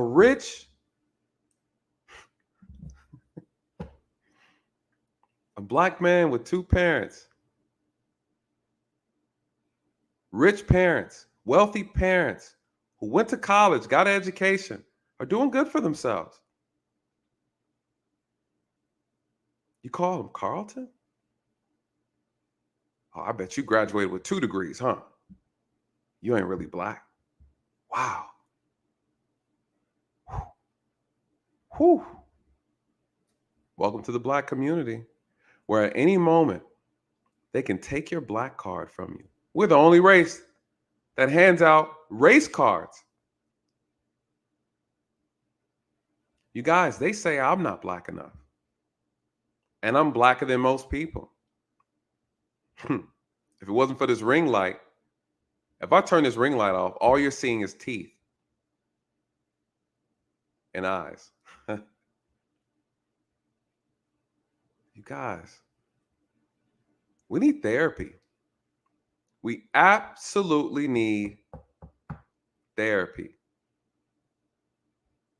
If you don't vote for me, you're not black. You don't think these people know how to manipulate some of the most simple-minded groups of our people? Come on now. If you don't vote for me, you're not black. No, he didn't. I'm definitely black. I got to prove him. I'm going to vote for him. Cuckoo, you guys. We fall for it every time. Oh, what you got in your purse, man? You know, I keep hot sauce in my purse just in case I get across some fried chicken. Symbolism. Kente cloth. Black Lives Matter. They walk around with these Trojan horses, and here we go. And as soon as somebody tries to tell you the truth, you don't belong in the group anymore. Autoimmune disorder.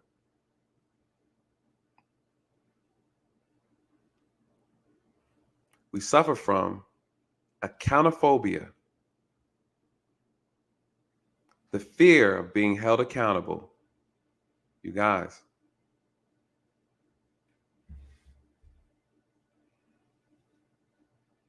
we had to beg and tell you that Black Lives Matter was a joke. Oh, you're not black. You don't support Black Lives Matter. And now they done ran off with the bag.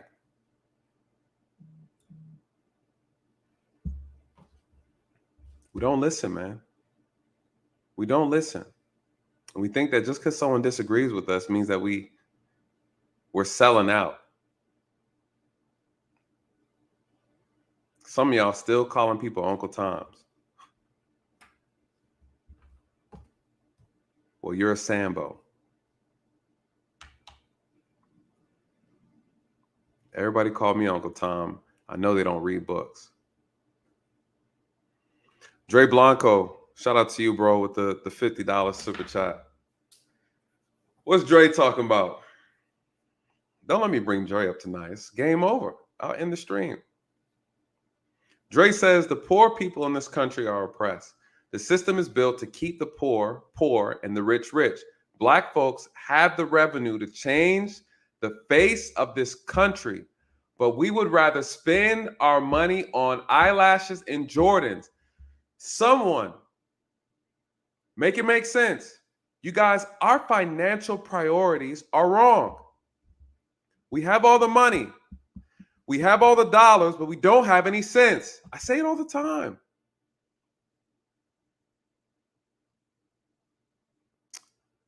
I was interviewing a brother up here. He came on the stream and he said to me, we're oppressed because white people don't teach us financial literacy. I said, whose job is it to teach your kids about finances? Whose job? Again, make it make sense. Do you like white people or not? I love everybody. I love everybody. There's about 2 white people in my life that I ain't get along with. I told the story once already, though. But I was jumping in his fence in his backyard. He did call me a nigga, though, as a kid. Other than that, I've had amazing experiences with white people. White, Asian, Hispanic, Indian. Have some Indian friends. I got some Arab, man. I got, man, listen, but you guys, I travel. The poor people in this country are oppressed. Yes, by the government, by economics. It's economics, you guys. It's all about money. White supremacy, no, green supremacy, you guys. That's what it's about. That's what it's always been about. They don't care. They want your dollars. Even the criminal justice system. There's so much money, you guys. This is a multi-billion-dollar industry. But you do got to commit crimes to get in it. There's money to be made. It's not fair, but welcome to capitalism. Everything feels like oppression to a divided group of people. A lot of y'all complain about stuff that goes on in this country. I'm like, shit, you mad? This is grown-up stuff you're complaining about. Well, cuckoo, you're an adult. You mad about being an adult. Oh, stuff high, price high. They mad about this. They told me to show up early at my job. They're racist. That's why that's why the hands on the clock are always black, but the face on the clock is white. We just going around the white face. What is Dre saying? Priorities, you guys. Shout out to you, Dre. Priorities. Absolute priorities. Then people say, well, white people should be teaching us. They didn't teach us how to use money. Floating goalpost. Floating goalpost.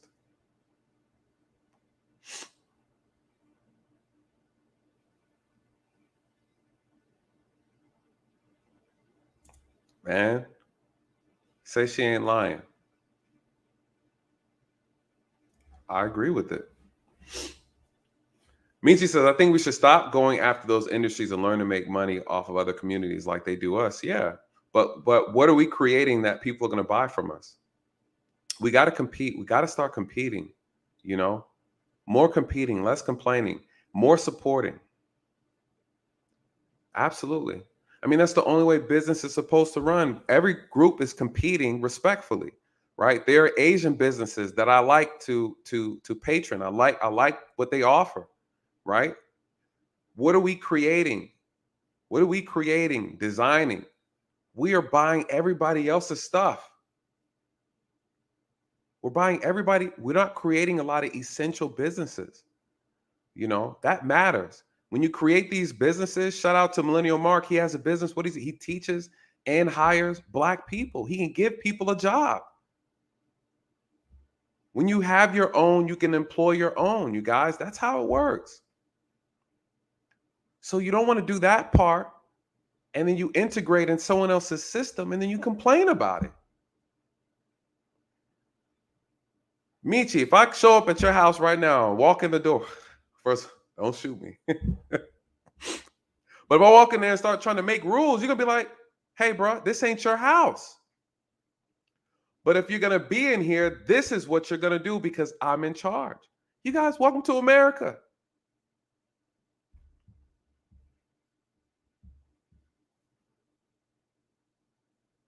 Shout out to Nancy. Welcome to America. Welcome to America. Oh, we got a traveler from Mechee's. Shout out to you, 66 Allen. Shout out to you. Shout out to you.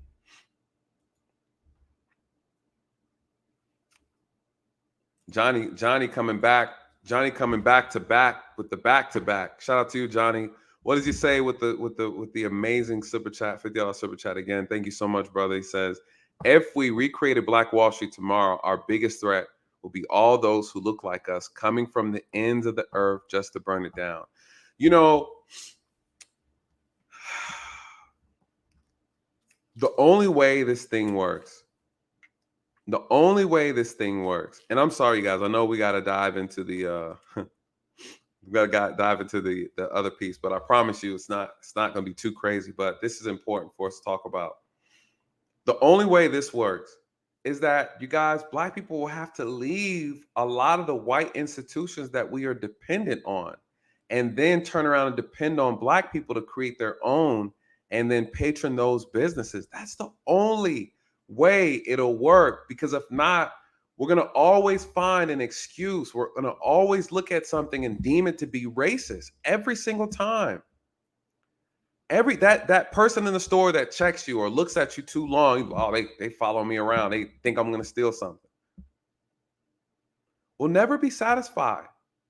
That's the problem with always using the racist card, always using racism. You're never satisfied, then do it yourself. I talk to people who complain about problems, or they examine and look at an issue and say, Nathan, here's the issue. Okay, here are your options. Either do it this way or do it yourself. If you do it yourself, guess what? The truth is always going to show. That's why my answer to the police problem is do it yourself. Some people in our community say, okay, white police officers are a problem. Okay, well, send us more Black officers. Well, they're hard to find. Well, why is that? Well, we keep making fun of them. We keep calling them sellouts. We keep saying they work for the white man. They work for white supremacy, so they don't want to do the job. Well, shit. There you go. So now being a Black officer is on decline.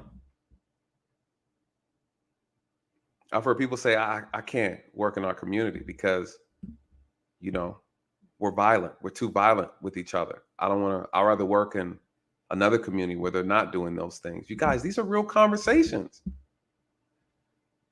As Black people, stop acting like we don't know that our communities are having problems with crime and violence through the roof.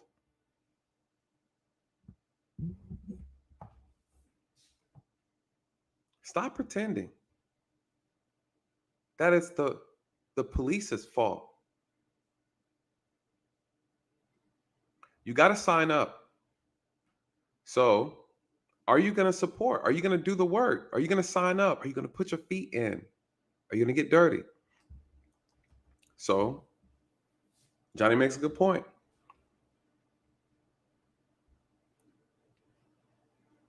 Are we going to put in the work? You got to support. That's the key. You got to support it. If you remove yourself, then you got to support people who are doing the work.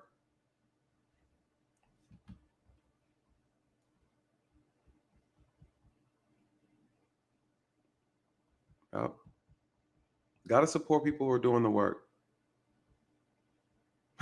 Me just said the politicians be on the BS. What do politicians do? I've been doing a lot of research about them. You know what they're doing? They're actually grooming up people. You guys, the issue is you have a group of people who are very organized, very disciplined, and very structured, and they know what the real problems are, and they prioritize that. Unfortunately, there are some people in our community who are very distracted. They're not disciplined, and they're not prioritizing things that matter most. We're distracted. A lot of us are so distracted, you guys. We're so distracted.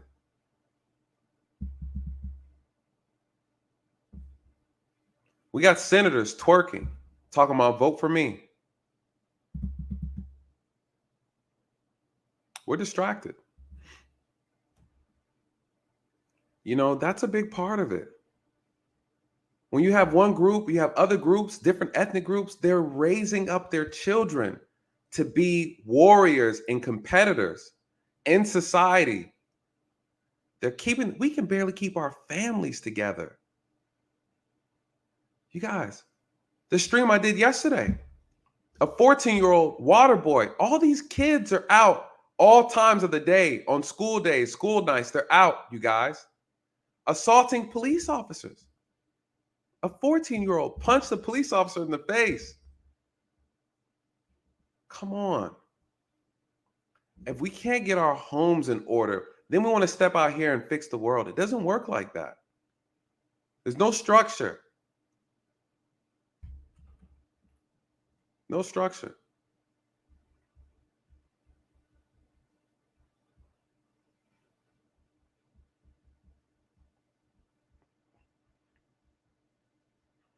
No structure.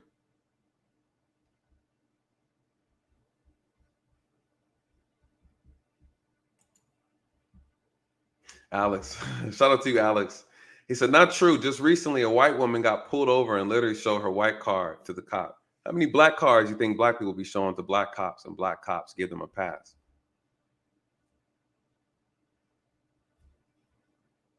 Why are we mad at that?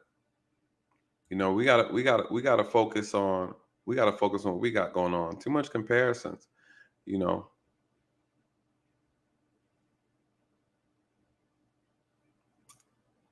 Yeah, if you don't vote for me, not black, they should have held Biden accountable on there. Mechee said, I love everybody.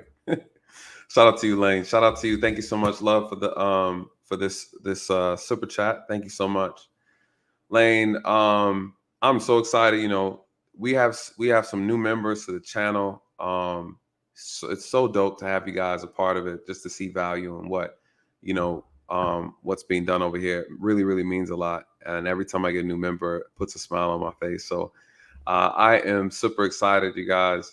Let's dive into this, and then I'm gonna take questions. You know, I love to take questions, you guys. You know, we don't run from questions.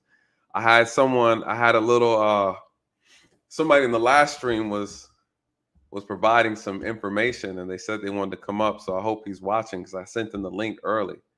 You know, I don't shy away from none of that. You know, I don't shy away from them. So if you're listening, you know the rules. If you want to debate me, you got to be cammed up. You know, I don't debate avatars. Listen, you guys, let me show you this. This is going to segue into the conversation. I think it's very important that we look at this. Let me see. Should I do entire screen? Yeah. This is what I'm talking about, which is why this conversation is important to have. Thank you guys for being patient. Listen, we're diving into, I know I don't went on this rant, but it was so necessary. We are diving into the content now. It's 2 hours. But we're gonna cover everything. Everything's gonna get covered. So don't worry. Hold on, maybe I need to leave this on. Shout out to Charmaine. I really appreciate you. She dropped $20 in the PayPal. Thank you so much. I really, really appreciate that. Listen, you guys, let me throw this up here too for those who need to see that. First of all the donations that you guys give, I know you're giving from the heart and support. God bless you. Thank you so much. It really means a lot. It goes a long way. Definitely saving up for that little soundboard. Bum, bum, bum, bum. I'm gonna hook it up. I'm gonna put this whole little thing together for y'all. But I really appreciate it, man. It goes a long way, you guys. A lot of work that gets put into this. And I want to make sure I continue to bring quality work. This stuff that I'm putting together is a catalog of information that will be timeless. And it's necessary for us to have this conversation. And so shout out to you guys. Thank you so much for all of that support. Where are we at? I talk about, we see racism in everything, even when it's not there. And not to say it's not there when it's there, but I'm saying the problem that we have to be able to examine to properly address this issue is that we have to stop throwing racism, white supremacy at things just because we don't like the outcome. Every white person in a position of authority, police officer or power, profession, isn't a racist just because you don't like what they say to you. Just because a white person cursed you out doesn't make them a racist. They curse you out probably because you're an asshole, right? Or because they are. It doesn't matter, you guys. We've gotten too cavalier with the word, and we throw it around like it's water. This is what I'm talking about. This is what I see all the time. When I start to investigate police encounters with black citizens, kind of find out a lot of times it's not racist. Sometimes the officer's just unprofessional and you don't like it. But if you put a black person in the same shoes, you have nothing to say. This is Taraji P. Henson's son. This is important. You know Taraji P. Henson, she's the actress from Empire. She's done other great work, right? She's a great actress. Her son gets pulled over 2014. I remember this. It was crazy. He got pulled over by the police. A white man pulled him over and gave him a ticket, you guys. Gave him a ticket for marijuana. What did Taraji say? She said, listen, my son was racially profiled because he's black and he's driving a Mercedes. The officers illegally searched his car, mistreated him because he was black. You guys, she said this on national news and television, news articles. What does our community do? We eat it up. We eat it up. Nobody asks any questions. We just take the word. As soon as you hear racism, a white person did it, we just assume that it's true, you guys. You guys, what happened? It was 100% false. All of it. All of it. I want you to, when you get a chance, look it up. But I want to play the video of the encounter with this white officer. Racist. White cop. That's what she said. She called him a racist and said that he racially profiled her son and pulled him over because he was black. We're going to watch it. We're going to watch it together. We're going to watch it together.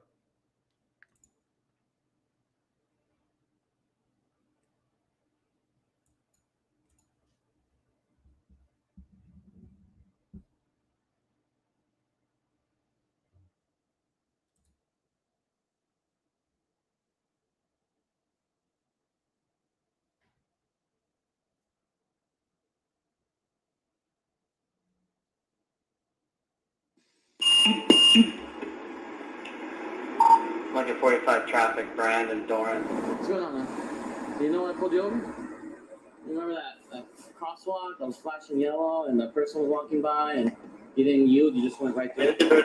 That's why I pulled you over. Okay, just so you know. Can I see your driver's license?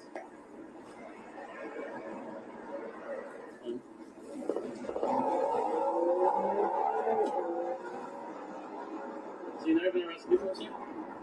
Okay. So when I run your name, it's not going to come back that you've been arrested, right?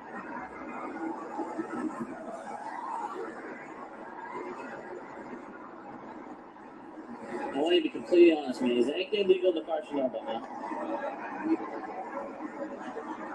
Okay, I appreciate you being honest with me about the weed. I do appreciate that because I do smell weed. So thank you for being honest about that, all right? I mean, and you have your registration with you? Okay, that's good. Just sit tight. I'm just going to check a few things, all right? And we'll go from there. All right, let me bring some context to the conversation. The driver, Taraji P. Henson, her son is driving. He's supposed to stop at a at an intersection where there's a crosswalk. There was a pedestrian that was walking, trying to cross the street, and he drove past them. So that's a law, obviously, in a lot of places that you can't do that. You're supposed to, especially when the lights are flashing. That means a pedestrian trying to walk through. He drove through, even though somebody was trying to cross the street. That's why he got pulled over.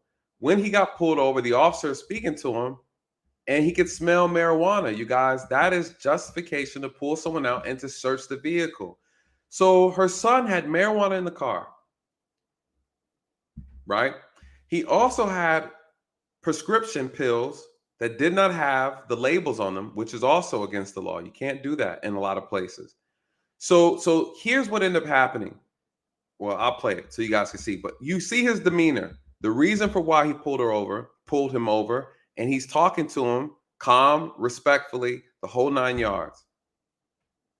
I do appreciate your cooperation, man. I really do. All right, sit tight. Where's the weed located? It's in your backpack? All right, leave it right there. Just sit tight. Hey, man. What's up? So I'm just going to have you step out of the vehicle real quick, all right? Watch yourself. Step out of the vehicle, just go to the sidewalk, man. Keep your hands in your pockets.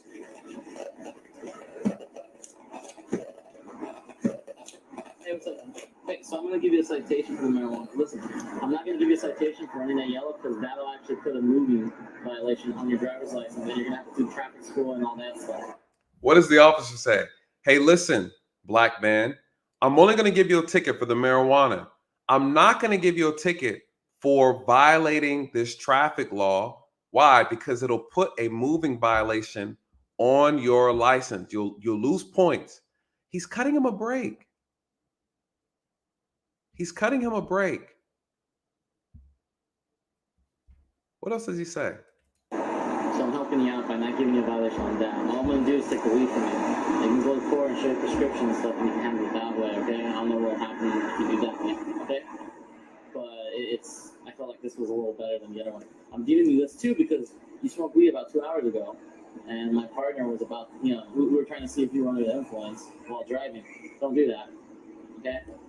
And a warning, if you have Ritalin on you and you're not supposed to, don't do it. Okay, that's a big violation, and I wouldn't want to do that to you. All right, sign right here. That admission that goes to the promise up here. What does the officer say? Right? What does the officer say? This white cop, what does he say to this black man? He said, listen, I know you just smoked marijuana not too long ago. Technically, I can give you a DUI. Technically. But I ain't trying to do all that. Listen, for future reference. Hey, also about these pills that you got, that's not properly labeled. Technically, I can also do this, but I'm not going to do that.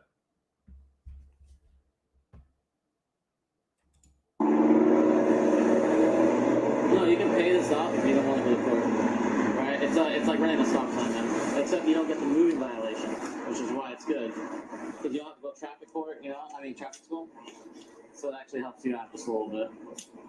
There you go. All right, Jack.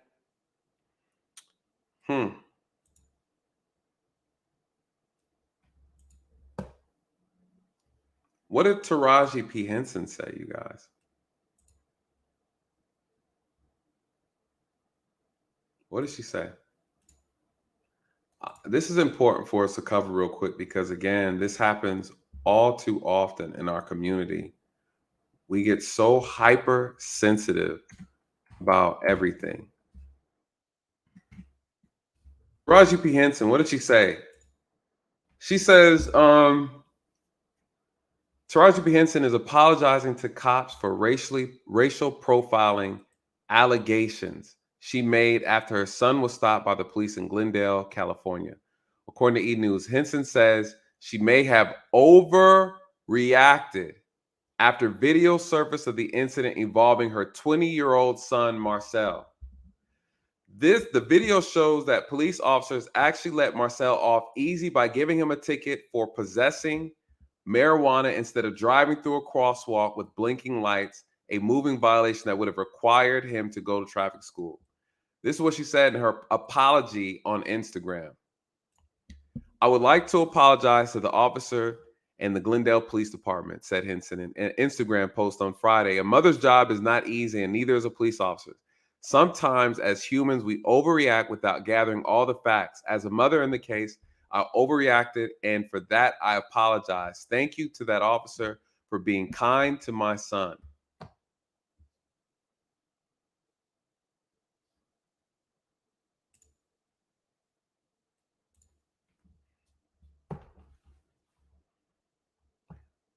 This is a problem that we have to acknowledge when we're talking about this issue about white supremacist groups, racist white cops in policing. We have to talk about it. Every situation involving a white cop is not racist, you guys. When I tell you that she dragged this police department and the police officer in the mud when this incident happened, you probably don't remember it. You probably don't remember it. You guys, she went in. She went in. She did a Jussie Smollett. I'm starting to see a pattern here. Police officers give a lot of breaks to people all the time. Black people too, you guys. She apologized. She apologized. She should have made a stronger effort. I want to see you on the news make the apology. I want to see you repeat it. Why? Because what she said was dangerous. It starts to continue to feed the propaganda, the fear mongering. Granted, it is a real problem. I know that, you guys, but when it's not real, it's not real. Can we trust our people to be able to properly examine a situation and identify when we are truly wrong? We own it. We own it. And stop trying to dismiss our bad behavior as if it didn't mean anything, as if this encounter was not based on the fact that we broke the law. That's the issue when I have conversations with people who want to tell me about racist police officers. And then you tell me you've been arrested over 15 to 20 times. It weakens your argument.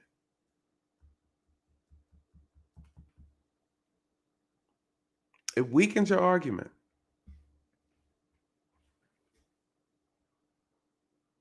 She came with so much vitriol. These racist white cops racially profiled my son. Those are dangerous statements today. Those are dangerous. Those are dangerous, you guys. It's not a joke when you label someone a racist and they're not a racist.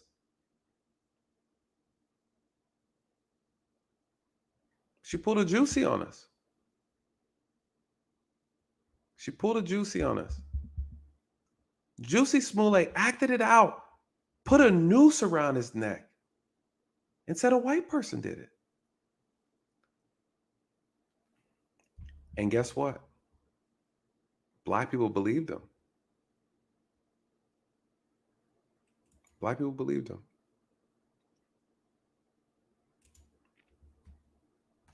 Shout out to you, sis. Thank you for the $10 super chat. Thank you so much. What did you say? I'm not a sellout. I'm out there helping people each and every day. I come from very humble beginnings. Keep these conversations going, Nathan. Shout out to everyone in the chat. Yes, you guys, talk to a law enforcement officer. Someone who's doing the job in real time, you guys. It's not what you guys are, this myth. Granted, and let me say this, because I did talk to me. She did correct me on this, and I want to make sure I say this because this is true. There are encounters that people are having. There are bad experiences that Black people are having with law enforcement that doesn't make the news, that doesn't make it to our statistics. This is a fact. This is absolutely true. There are encounters that go unreported. This is true, but that is not the norm. That is not the norm, you guys. Sometimes we like to hang on these fringe incidences, these fringe cases, and then make it seem like this is the norm. It's not the norm. Yes, we have some corrupt police departments. Yes, there are some corrupt police officers. But you guys, we end up defeating our point, defeating our argument when we are naturally in the wrong, if we are violating the law, and then you try to blame it on it doesn't work that way. It doesn't work that way. Yeah, that's true though. Shout out to you. Shout out to you, sis. I really appreciate that. Thank you so much for that. Well said. There are a lot of us that are out here doing the work properly. And there are some of us that are not. There's some of us that are not. I wanted to talk about that Taraji part because that is just, it is a thing. It is a big thing. Let's get into the meats and potatoes, you guys, of this. Let's get into the meats and potatoes of this. What is a problem with racism and white officers and policing, just in general, is that because there's so many layers to the problem in policing, unfortunately, all of it tends to fall under racism, which is a problem. Why do I say that? For example, you have an officer that discriminates against you. Then you have an officer, if we're looking at corruption, that's a problem. Corruption itself is not racist, right? It's just corruption. If you have an officer who's white or black, or we're talking about white officers in this stance, you have a white officer. What's the problem with this? He's robbing drug dealers, right? He's stealing money out of your house, right? He's lying on paperwork. Is he a racist? Maybe, maybe not. He's just a bad officer. He's just a criminal in a uniform. Doesn't make him a racist. This is why these things get tricky. Then you have officers who have an ego problem. I wonder how these people end up spamming chats like this.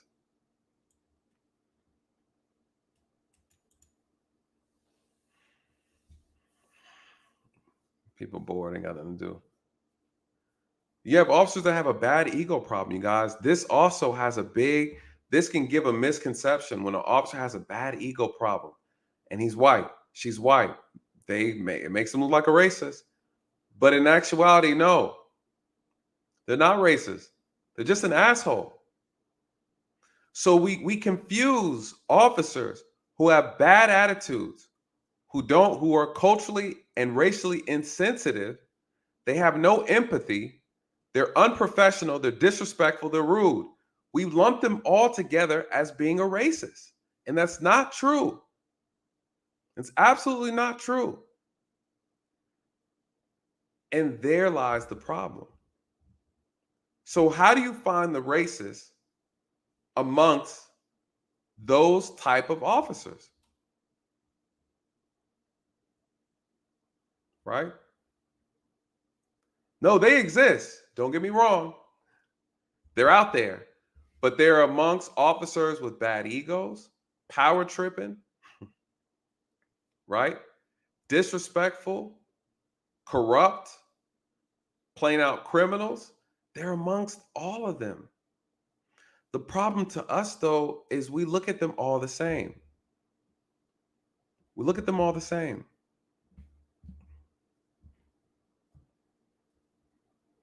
I remember one of my coworkers, white officer, he told the black guys, "Get your ass out the car now before I make you get out." Right? Long story short, we ended up getting him out the car. What did he say to me on the way to the jail?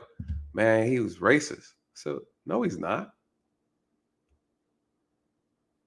Why do you think he's racist? Oh, you heard what he told me. He said, get your ass out the car. You guys, that's our threshold. That's our threshold. What happens is we don't want a white person to disrespect us. We don't want a white person to put authority over us. We think it's racist when they do it. I mean, maybe that's a therapy thing. But I'm telling you what I see. I'm telling you what I know. It feels racist. It makes you uncomfortable when a white person with power puts power over you, even when it's legal, even when you're wrong. I had guys say, "Oh man, I don't mess with him, man. He slammed me a little too hard." Sir, you just robbed the bank. Right? Sir, I catch you climbing out the window and you mad because he drop kicked you? Oh man, he put his foot on me, man.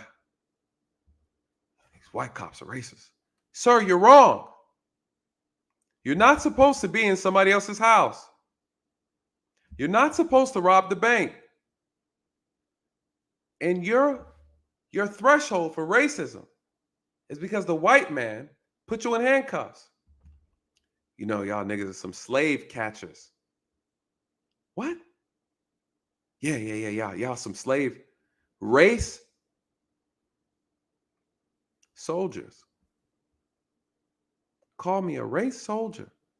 Sir, it's against the law to rape somebody. and I'm a race soldier? See, make it make sense.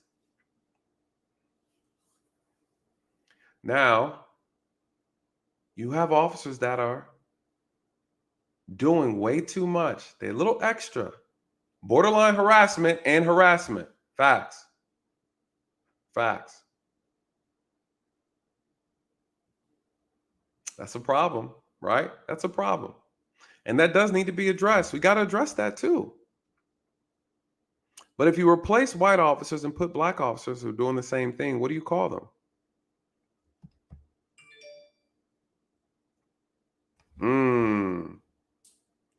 Wow, that's deep. That's what I'm saying. Like, therapy, bro. Therapy. You're right. If the police are race soldier or a slave catcher and you got caught, does that make you a slave? That thinking, man. That thinking is the problem. A non-FBA race soldier. Facts. Got these non-FBAs catching FBAs. Oh my God. Shout out to Tariq Mechee. I definitely want to interview that brother. I think it'll be a good conversation. Watch the video with him on No Jumper. I thought it was interesting. I'd like to interview him. He got a whole crew though. Lord, he got a whole crew. So again, you have officers that do harass people. They do violate people's rights. They are bending and breaking the law. We need them out. We need them out of the profession. They are here. They are absolutely here. We need them out of the profession. How do you do it? I'm going to tell you how to do it. I'm going to tell you how to do it. White influence. What did the police say? Or I would say, what did the feds say? What did the feds say? One of the biggest issues right now, again, is that there's a lack of black people in the criminal justice system. They did research and said that when you have more diversity, these things actually get reduced. Why is that? Communities need to reflect, police departments need to reflect their communities. And if they're not reflecting their communities, that's a problem. That's a problem. And that's what we're seeing, right? We're seeing a decline in black people wanting to do the job. And what are you seeing? You're seeing an incline in uses of forces. Why is that? There is a cultural dynamic that's missing with white people who are patrolling and policing in black communities, black areas. It matters. It does matter. It matters a lot. You might still go to jail, but the way you end up getting there might be different, right? You might need to do a little bit more for me to feel in fear for my life. Right? I can be around a group of black people who are yelling and screaming and I don't feel no kind of way. But a white officer might feel some kind of way. The cultural dynamics are different. You need better representation in the criminal justice system in order to reduce these disparities, you guys. That is a fact. That is an actual fact. But now we got to talk about the militia groups. We got to talk about them. The federal government said there's no way for them to identify all of them. They had a guy who went undercover he was in the FBI. He worked as an informant. He went undercover in the KKK and he started exposing people in the criminal justice system. He started seeing that there were people who were tied into law enforcement, military, and the corrections. Yep, he was in deep cover, you guys. Very interesting. A little documentary about it. And he exposed this. We know this to be true. What can you do about it? What can you do about it? Let's look at the makeup of this stuff, because I think this is the part that I like to talk about the most.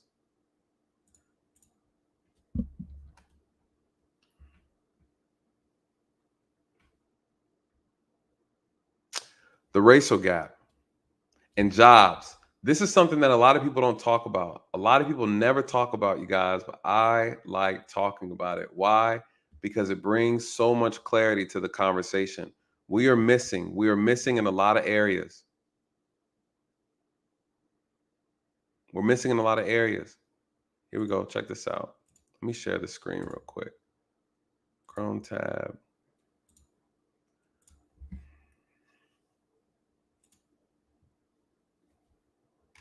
Where we at? For those who want to know, I put a link to all of the data that we're going to be going over real quick tonight that I'm going to be covering. In order to make these points, they're in the description section of this video, so you can go and double check and look through all these as well when you have an opportunity to. Right here, we're looking at the judge demographics. Why are judges important? Because they judge, right? They're judging you. This website here is zippia.com. It talks about the judge demographics. We know the judge is 50-50 male and female when it comes to gender. But we want to go down here and look at the race makeup. Judge statistics by race. The most common ethnicity, of course, of judges are white. 79% of the judges are white.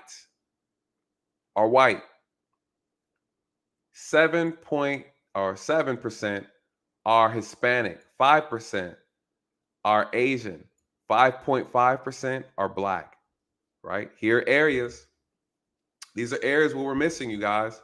Judges. Lawyers. We went over this before already. We know there are only 5% of the lawyers, attorneys are actually Black amongst all of the attorneys in this country. One of the main things, though, I think the most important thing that we miss all the time is the fact that, let me share the whole screen. I think this is easier. Let me see, share entire screen. Hold on, y'all.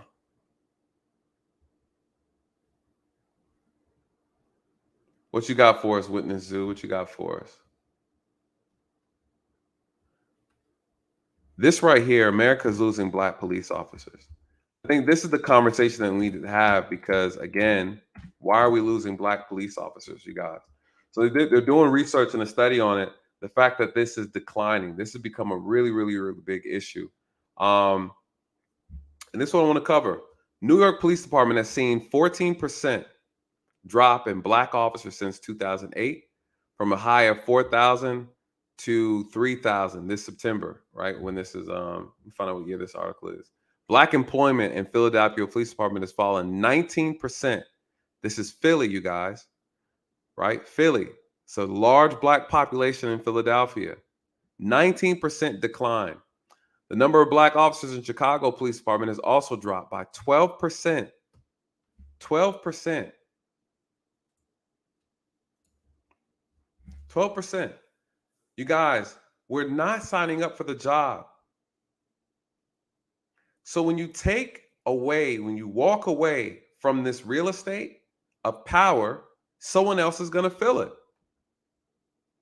The FBI, the Department of Justice said, based on their research, when you have more diverse police departments, you have more Black people patrolling and it's reflecting their community, you see a reduction in the use of force. These are your eyes, right? These are your eyes and ears. Washington, D.C., long a leader in minority police recruitment, has had a 25% decrease since 1998. 2/3 of the police officers were Black. Let's look at LAPD. The Los Angeles Police Department has seen a 24% drop in Black officers from 1,175 in 2010 to 885 today.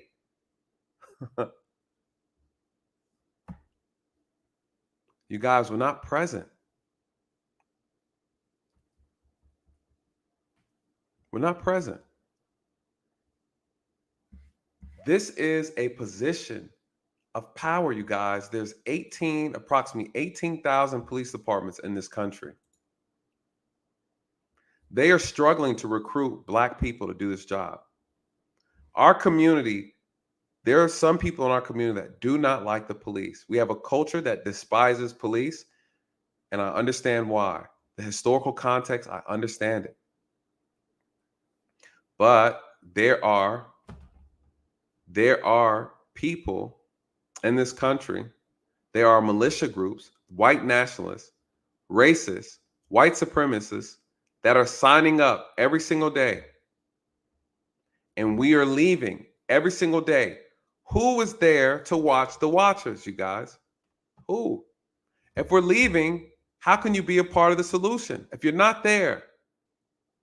These militia groups are gangs, you guys. They're criminals. In every sense of the word, they are criminals.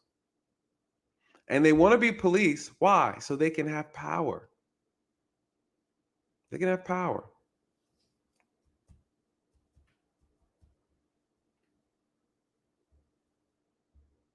They want to have power. We're running away from a position of power. That's all it is. That's all it is. But that's not just it, though. What else is an issue? I want us to look at the other areas where we are profession-wise. This is why we look at oppression the way we look at it. This data and statistics is very interesting, you guys. When we talk about this is racial representation in professional occupations. Why is this important? We're talking about white supremacist groups. We're talking about white nationalist groups. We're talking about racist people, white supremacists. Yeah, okay, cool. Again, they are sprinkled amongst the white population. We know that. So when you look at the jobs, white, black, Latin, right? Look at the percentage. All professions, in all professions. Can't find my cursor. There we go. All professions. Total workforce. Total workforce. Look at areas, legal occupations, right? Education.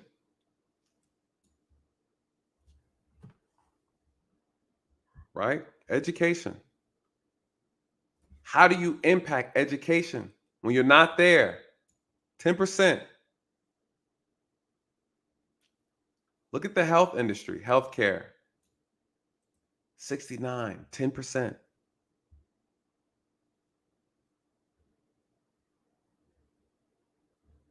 What else? Even in the federal sector, all professions in the federal government. Hold on. We're 10%. Local government, 11%. This is a numbers game, you guys. This is a numbers game. This is a very, very interesting data set for you guys to take a look. I also threw that in the description section. Why am I bringing this up, though? Why am I bringing that up? Because I want you to understand that the numbers are high. Our numbers are extremely low. If we're not present, you guys, we can't bring about any type of change. You got to do the work.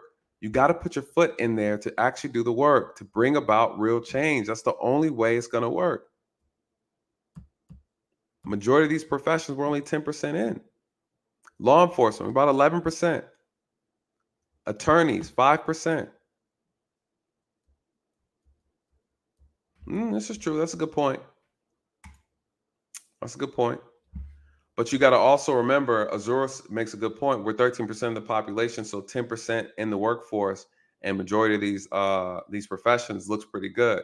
I will say yes and no, because again, we also have to look at where are we being dispersed at in this country. You know, are we focusing on the greater part of the Black community? Are we working a lot in our own communities to better them? You know,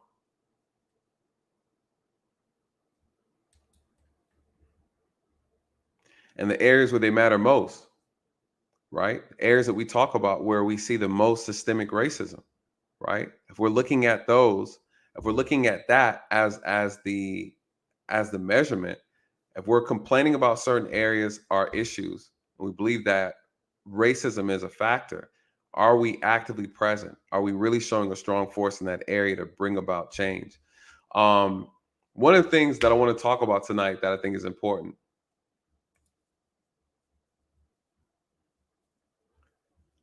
is the actual militia groups themselves. I don't know if we really know how bad it is. What is a militia group? What is it? These nationalist groups, what are they, you guys? They actually have a purpose. You know, the militia groups are defined by the federal government as an anti-government group. Groups are part of anti-democratic hard right movements. They believe that the federal government is tyrannical, and they traffic in conspiracy theories about an illegitimate government of leftist elites seeking a new world order. In the past, this movement was referred to as the Patriot Movement by adherents and critics. So ultimately, this is kind of like the whole, I guess you would say, I would say the purpose or objective of their forming. The conspiracy theories identify grievances, both real and imagined, and demonize groups that they deem responsible for them. This is the militia groups that we're talking about that have infiltrated all of these work areas and professions in this country. It's not just policing. We know that, right? This is where people saying that white supremacist groups are all through the fabrics of this country. There's a lot of truth to that. But what are they, right? They believe in conspiracy theories is what they're saying. Theories identifying grievances, both real and imagined. This is true. They demonize groups they deem responsible for them. Conspiracy propagandists offer simple answers to complex problems. This is the issue. Again, when we talk about people who want simple solutions to a complex problem, these are people who are called surface dwellers. These are people who can't swim in the deep end, you guys. They are them too. We got them on both sides. They believe their problems are based on immigrants and black people, right? What does it say? Conspiracy propagandists offer simple answers to complex problems, but often stop short of offering specific solutions to the threats, instead hinting at actions to be taken by movement members while being careful to maintain plausible deniability. What does that mean? This is the federal government describing militia groups and these white supremacist groups, meaning that they're very careful not to be found out about. Yes, they don't like Jews and gays. That's very true. They don't like anybody that's not white, right? They don't like anybody that's not white. But they say they work very, very, very hard to go undetected for plausible deniability. The Intelligence Project, I have that in the description as well. You guys go through it. It's a lot of good content in there, a lot of good information. 488 extreme anti-government groups that were active in 2021. They were down from 566, but there are 488 groups in this country that the government knows about. Out of these groups, there are 92 are militias, 75 are sovereign citizens, 3 are constitutional sheriffs, 52 are conspiracy propagandist groups, you guys. And I'm going to do you one better, because I think for a lot of people who want to know, I say let's look at them by state. Let me see if I can pull.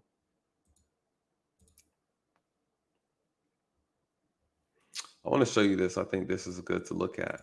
You want to know how many you got in your state? Listen, I'll drop some knowledge for y'all. Here they are, our states. Depending on what state you're in, you might have a group near you. I'm in Georgia. I got 11, right? California has 45.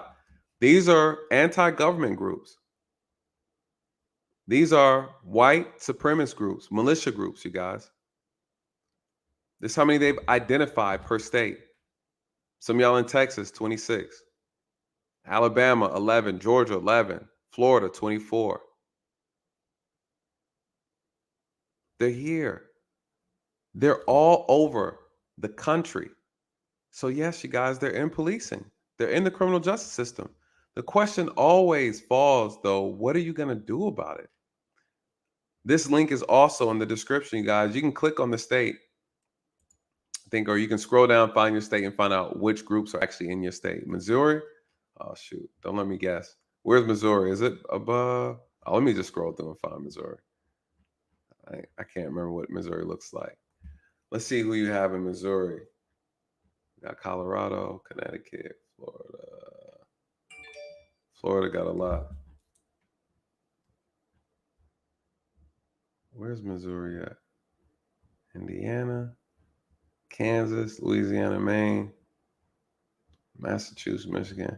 How they just should have just alphabetized it. They might. There we go. Who do you have in Missouri? You have the Second Amendment patches. You got American Patriots. You got American State Symbolized. You got Constitutional Party. You got the Eagle Forum. You got the Three Percenters, United Patriots. You got the Missouri Militia, the National Constitutional Coalition of Patriotic Americans. Jesus Christ. And you got some Oath Keepers there. So again, you guys, if you want to know what militia groups you got in your city, and in your state, please check out this website. It's really good. It's an anti-government group. Again, be informed, right? Absolutely be informed. There's a website I was looking at, a federal website that I put up on here as well. And it documents all the arrests and encounters that the feds have investigated in reference to police officers who have been corrupt, who have been found out to be a part of these militia groups. I thought it was very fascinating, very interesting. You guys, the feds know it's very difficult to catch them. It's not easy. And I'm going to show you a video I think is which I think is very, very interesting. And it speaks to this very, very problem. Where is it at? Here we go. I want to talk about this.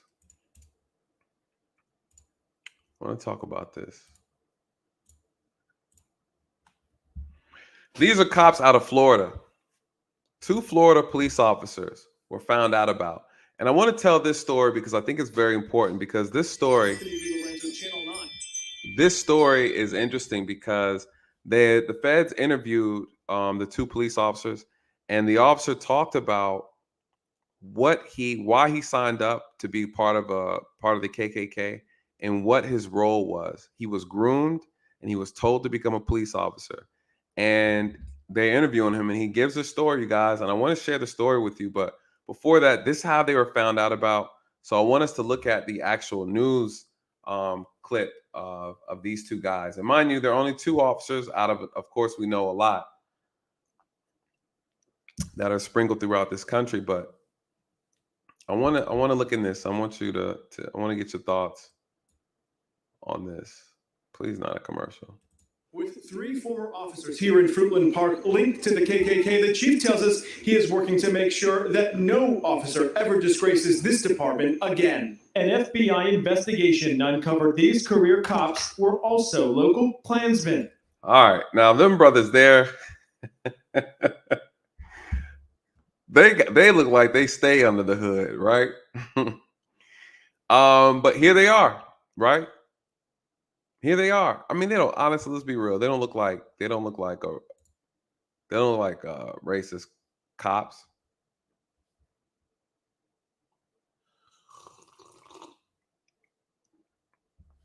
Do they? Do they look like KKK members? Someone say, "Yep." I mean, you don't know. You don't know. Let's play this.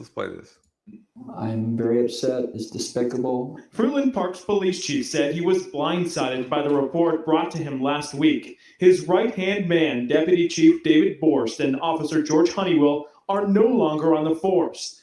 Borst gave a tearful resignation Friday, and Honeywell was fired. Chief Terry Isaacs agreed to an interview today, but declined to appear on camera. These are sworn officers. They raise their hand. They take an oath. And I personally take that oath very personally. The Ku Klux Klan allegations surfaced when the FBI came across each officer's name in a wide-sweeping international investigation. Confidential sources linked the men to the Northern and Southern Knights of the KKK chapter. There is two. Let me tell you how they found them. The FBI was able to trace their P.O. box through the mail. They did something through the mail, but they're able to trace who received KKK applications in the mail, and they traced them back to these two guys and found out that they're actually police officers at this department, right? And so again, they were found out about, they were exposed, and then they were fired. I'm gonna tell you what my thoughts are after this, as far as what solutions need to happen because of this. But again, here you have a situation where two officers who were a part of the KKK were identified, then they were fired. What else should have happened? I'm gonna give you my theory. I'm gonna give you my theories on how this should be Two handled. more sources that gives detailed accounts of events that Officer Honeywell was at, including one in Bushnell. The chief says his officers denied any involvement, and there's no photographic evidence, like there was in 2009 with another former Fruitland Park officer. In effect, the department is planning to implement more stringent psychological checks to ensure future officers will uphold the oaths they'll take. The state attorney's office is now examining 50 open criminal cases that both cops investigated. They're working to make sure they were conducted within the letter of the law. Reporting in Fruitland Park, I'm Anthony DiLorenzo, Channel 9 Eyewitness News. All right, two things. They've had a KK member in there before. Just because the chief said he doesn't know doesn't mean that's true, right? He could very much be well have known and have been keeping it. You can't trust it. You can't trust it. And a department that small, I would probably remove everybody. I would remove everybody and start over. You know, what should the law? How should you fix this problem? If someone who's a sworn to uphold the law, and they have been identified as being a part of the KKK,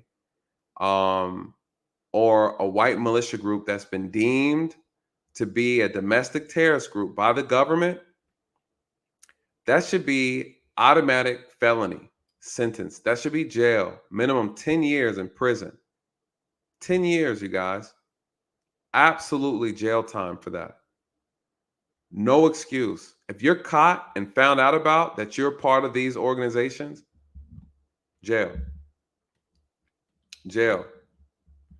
You know, the only way to solve this problem is that when you find someone who was involved in it, they have to be disciplined. It should be illegal for you to hold a position of power, of office, swear an oath to protect, serve, have integrity, enforce the law, and then you secretly, under the hood, are a KKK member? No, absolutely not. That should be a violation. Not only are you violating the trust of the office, you're also violating your oath. That should be a felony offense.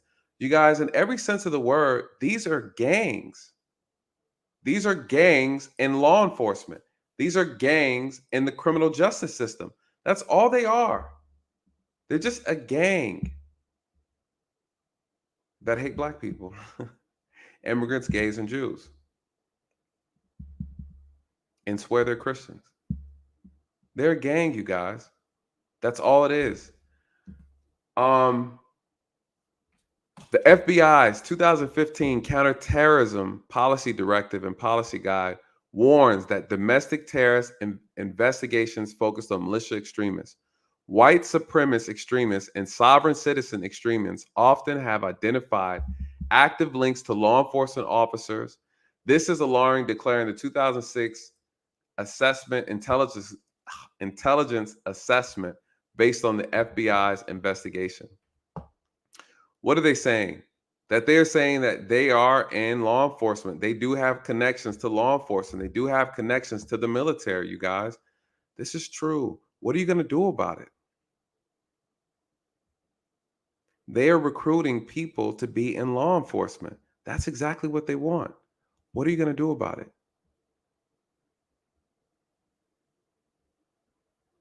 What are you going to do about it? What can you do about it? It says, yet, this is the fun part right here.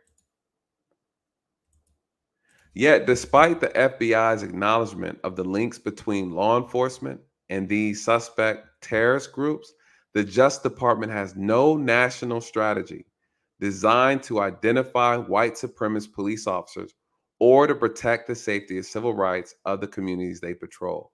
All right. Thank you. We've known this already. But unfortunately, the reason why I'm doing this stream is because people believe I don't acknowledge it. The problem with this conversation is people believe that if you don't focus on something you already know to be true, that you're not actually having an honest conversation. The purpose of this stream, you guys, is to acknowledge the fact that it does exist. Understand why it exists and where they're located. Good luck finding them, because the problem is, unfortunately, is we ourselves have a hard time identifying when we're actually being treated by someone who's actually a racist. They are already in it. And you don't know who's who. But here we are. What are you going to do about it? The purpose of the stream, yeah, we can acknowledge it all day, but what's the solutions? I like this one with the FBI. What do they say? Obviously, only a tiny percentage of law enforcement officials are likely to be active members of white supremacist groups, but one doesn't need access to secretive, intelligent, gathered FBI information to find evidence that overt and explicit racism within law enforcement exists. Since 2000, law enforcement officials with alleged connections to white supremacist groups or far-right militant activities have been exposed in Alabama, California, Connecticut, Florida, Illinois, Louisiana, Michigan, Nebraska, Oklahoma, Oregon, Texas, Virginia, Washington, West Virginia, and elsewhere. Well, damn, why not just say everywhere? You guys, the problem is everywhere. The problem is everywhere. People want to hear me acknowledge it. This stream is here for me to acknowledge it, so you guys can hear it. And anybody, anytime we have this conversation again, I'm going to send you back to this stream. I have to acknowledge it so we can move forward.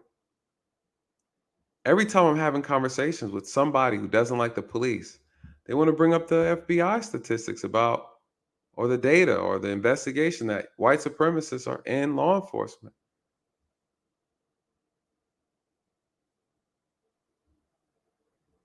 And it's like, okay, what are you going to do about it?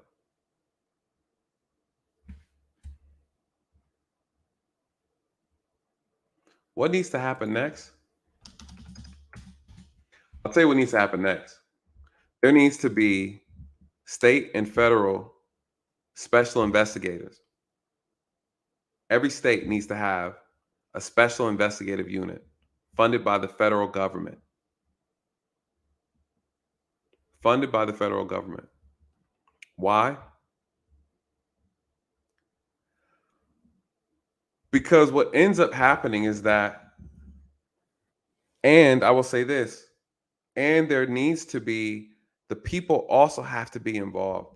You need the proper representation. You need a citizens review board for law enforcement.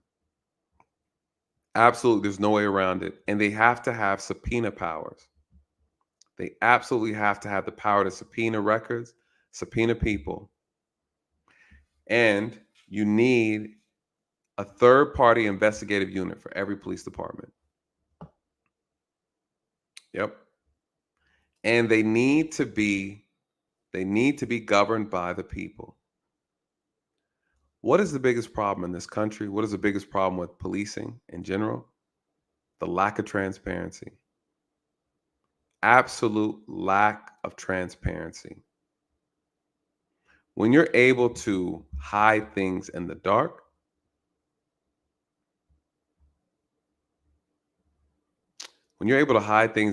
you guys, so much things go on. People act like a beam of light when they can see everything.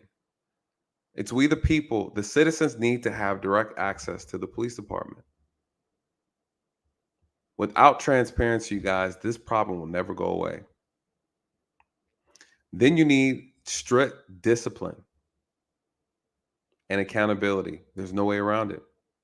The punishment has to be severe, it has to be swift. Oh, you might be a militia group, you might be a KKK, you might be retiring your application because it's not worth it. It's not worth it. They need to be prosecuted. If you are caught being a part of one of these groups, which you're not allowed to be in law enforcement, prison.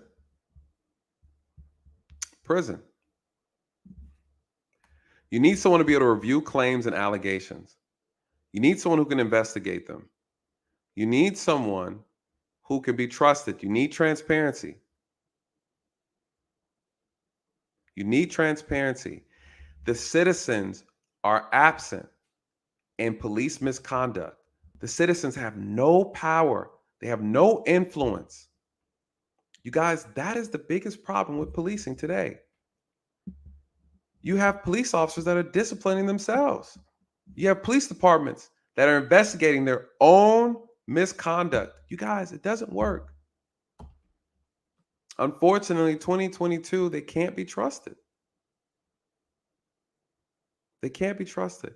Every police department is not going to hold the standards and integrity needed to discipline themselves properly. Some will, a lot won't. If every time you got in trouble and your mom gave you, your dad gave you the belt and told you to beat yourself, how hard you hitting yourself? Be honest.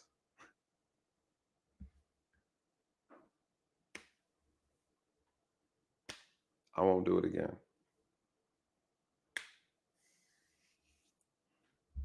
How hard you hitting yourself? So you mean to tell me we have some police departments that have corruption in it, and we allow that said police department to investigate their own corruption? And then you find out that they did do something wrong, but you give them a slap on the wrist. You let them leave. You let them retire. You let them quit before they get fired. And you let them go somewhere else. You guys, that can't work anymore. How do you fix the problem? It's called punishment. It's called punishment. It's called punishment. Shout out to you. Said, solution. Internal investigations cannot be protected information anymore. IA investigations cannot be private. It all has to be open. There's a couple problems with that because police, well, here's the thing. It can't be open to the public. It needs to be open to, that's why I said there has to be a citizens review board that has access to sensitive information that the public cannot have. And the reason for that is because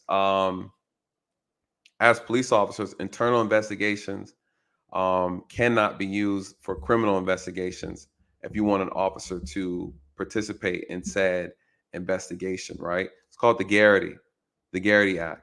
The whole idea is to protect the rights of the officer, but make the officer comfortable enough to share events if the officer knows that these things or the confessions or the information he or she's given will not be used against them criminally. So you got to still protect, right? You still got to protect the officer's rights to be able to give a confession or events or the circumstances of an event that got the officer in trouble. But then you got to also protect the officer's constitutional rights as well. So there's There's a slippery slope. That's why I said you got to have an outside agency that can get that information that is trusted by the public. And again, it has to be the public, and they need to be able to have 100%. To your point, they still need to have 100% access to that information. And again, there needs to be policies on officers not being able to hop around from different departments to department, because obviously the bunny hopping doesn't solve the problem either, because they leave these two officers here that I just brought up here that were found out KKK. They talked about how they had a hard time getting jobs other places because people were Googling them and finding out that they were involved in the KKK.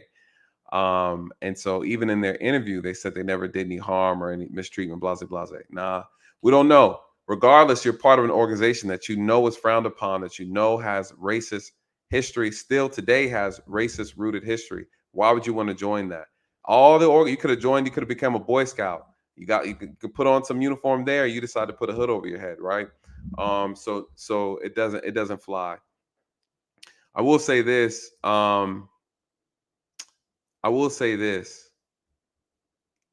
Another thing that needs to be addressed is, if you're found out to be a part of these groups or one of these groups, you should be put on a government watch list. You should be monitored from here on out. You're considered a domestic terrorist. You should be monitored. All your moves should be monitored. You know, everything. Let me see. I want to read what he said in the interview, which I thought was spot on, you guys. And then I want to take some questions. I want to take some questions for anybody who has any thoughts. And I wanted to cover that sheriff officer, the chief who made those racist comments.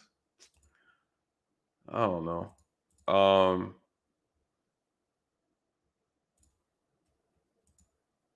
Here's the thing about this. You have people get mad when you hear white officers use the N-word. And the problem I have is that's the issue. You don't know who's using the N-word. So as soon as they use it behind closed doors, you don't know whatever you hear about them putting stuff on social media. Does that make them a racist because they use the word? No, not necessarily. Should it be ground for termination? Yeah, I think so. Why not? I think regardless, at the end of the day, the word has a very, very wicked context, meaning derived from people who used it to basically completely destroy a group of people who were brought to this country forcefully. It was a word used to describe a group of people. It was used out of hate. So yeah, if you use the word and it's not like a white officer using the word doesn't know the meaning behind that word and what that word means, regardless of how black people use it. It obviously shouldn't matter. If you use it and you know that word is a word that's unacceptable, yeah, I think it should be ground for automatic termination. Period. Does that make you a racist because a white person called you a nigga? No. Because a lot of white people do it. They be at concerts, black concerts, shouting the N-word all the time.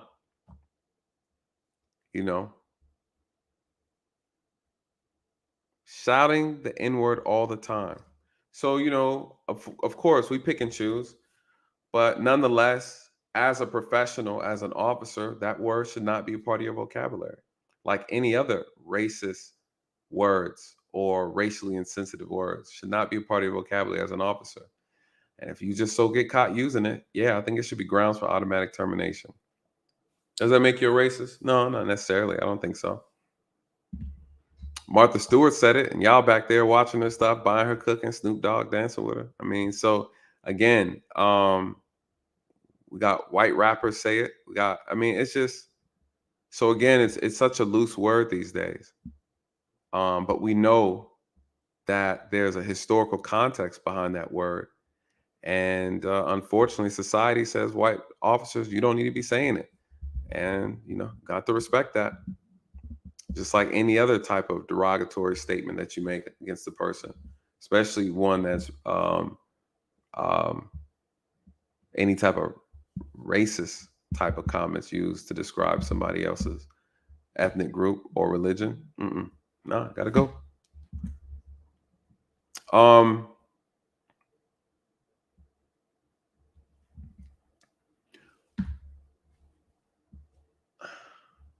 I want to take some questions because I'm curious to know what you guys think, just in general. The federal government knows this is a problem. They've known this has been a problem for a very long time. They don't have a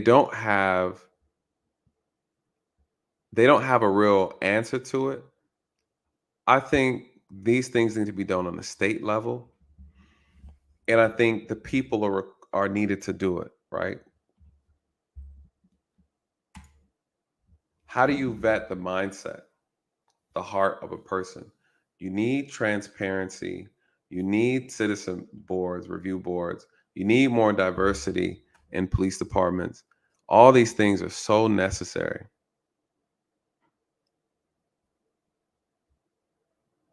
So necessary. I want to take some questions, you guys. You know how we do over here before we close out? Put a Q in front of your question so I know you have a question. I gave somebody the link to come up because he said he wanted to come up, but you know how that goes. Gave him the date and time. Y'all know how that goes. People don't want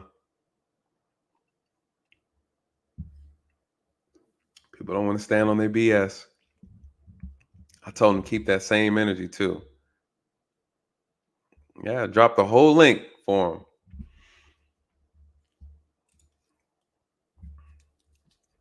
She said, I remember I had a case and this guy was trying to get a rise out of me by using the word. My white partner was getting very angry and it made the guy happy to see the reaction. Yeah. Yep. They out there. They are absolutely out there. Absolutely out there. And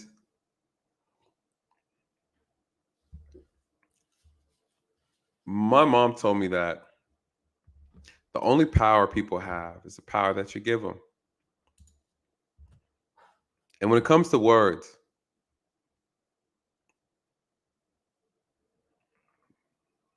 he said,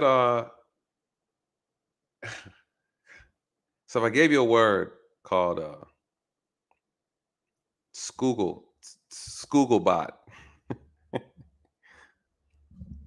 she said, did that hurt your feelings? I called you a Scooglebot? It's like, nah.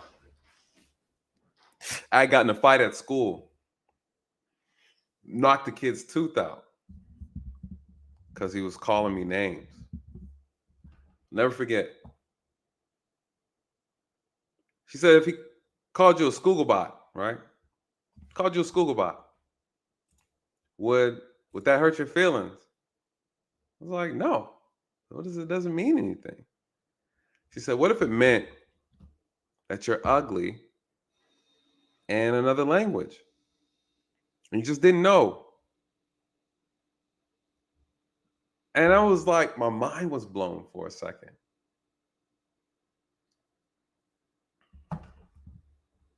Someone called you an insulting word in another language. You didn't know it was an insult. Are you offended?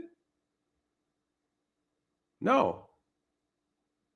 Sometimes we have to let these things, we have to pretend like they don't exist. The only power a person has is the power that you give them. The only power words have is the power that you put on them. They mean nothing, you guys. They mean nothing.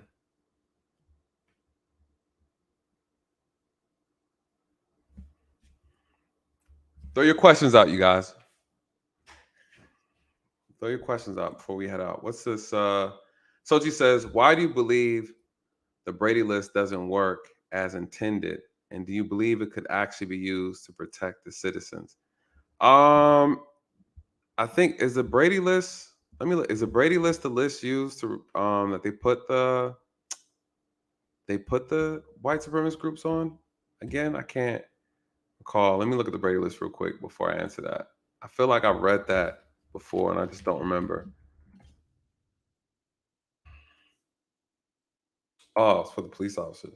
Prosecutor also Brady list is a list of compiled usually by prosecutor offices or police department containing names and details of law enforcement officers who have sustained incidents of untruthfulness, criminal convictions. Okay, so it's basically a list for bad officers. Does it work?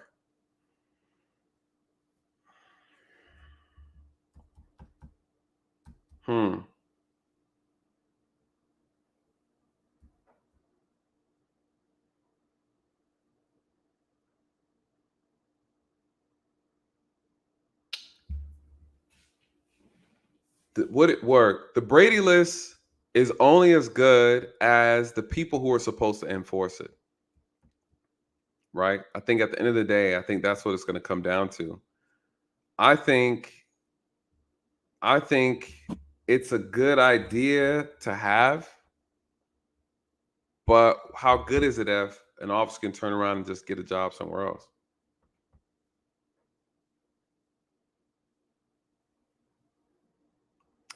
Yeah, that's why my solution to that, I think that's a good question. My solution to that is because officers can jump and go somewhere else. I believe police officers need to be licensed. You need to have a license to do the job. Meaning, if you can't, it needs to be a national license with national requirements, training requirements, so forth and so on. And with that license and you be insured to do the job, if you cannot keep your license, you can't keep a job. So all of your, say with this Brady list, all of your offenses and and issues need to be reported to your license. And if you lose your license because of what you did, say you were allowed to quit, you should not be allowed to quit without being investigated.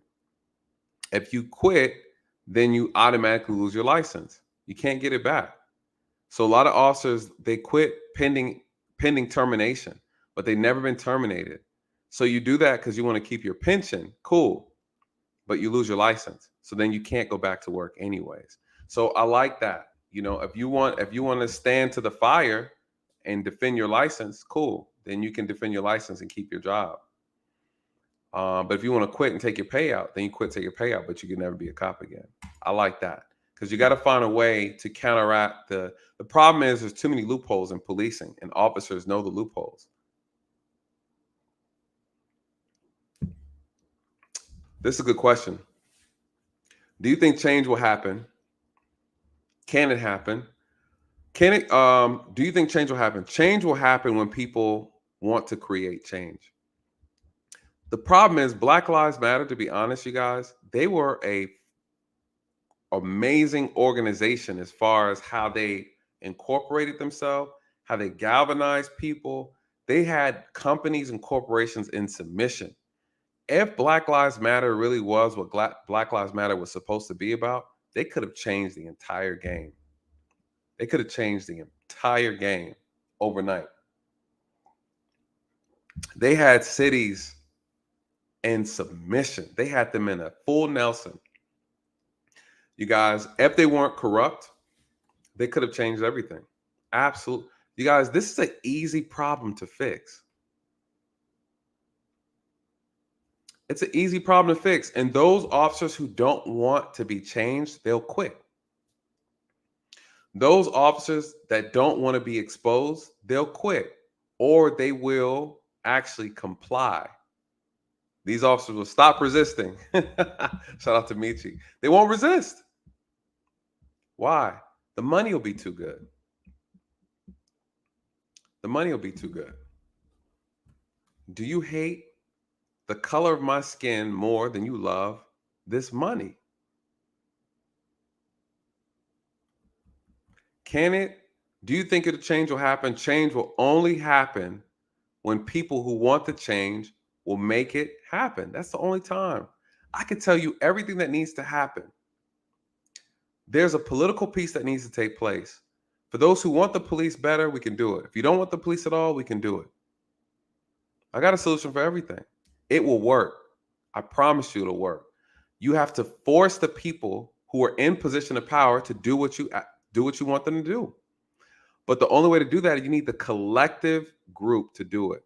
That means you need the entire city involved. You need the entire state involved. You got to get the governor involved. Like, that's how it works. They can do it. They don't want to do it. You have to make politicians do things. You got to buy them off. You got to invest in them. Invest in lobbyists. That's one of my solutions here. You got to have lobbyists. Yep. You got to give them an offer they can't refuse. Another term in office. There's power in numbers. And if you don't have the numbers, you don't have the power. That's why it's easier to divide people and you don't have to worry about it. I don't care if you want police reform. There's not enough of you who can make me do it. And guess who's paying me more money? These police unions. They don't want to fix the problem. You can't. You got to make them do it. They'll do it if the money's there. Can it happen? Absolutely can happen. It'll happen fast if we work with white people. Even the feds have them in their ranks too. Absolutely. That's why why would the feds make a statement and say they don't know how to investigate it? Come on now. Come on now. They've infiltrated everything. I don't have much faith that it can change. What say you? I have less faith in people. I know it can change. It's the people that I worry about. Black people, our problem, we're too divided. We're too divided. We're too busy fighting each other to try to fight a common goal. If I made an announcement to the Black community and said, hey, I can fix the police problem right now, I would have probably 80% of them not want to work with me just because we just can't agree on how it should be done. There'll be a few who'll be like, let me hear what you have to say. Some will say, first of all, are you FBA? Some will say, nah, I don't trust the cops. I'd be like, the majority of y'all working for people who work for the FBI anyways, and you don't know it. Some of y'all are following these so-called Black woke leaders, and they work for the same people you're complaining about. I know too, off the back of my head.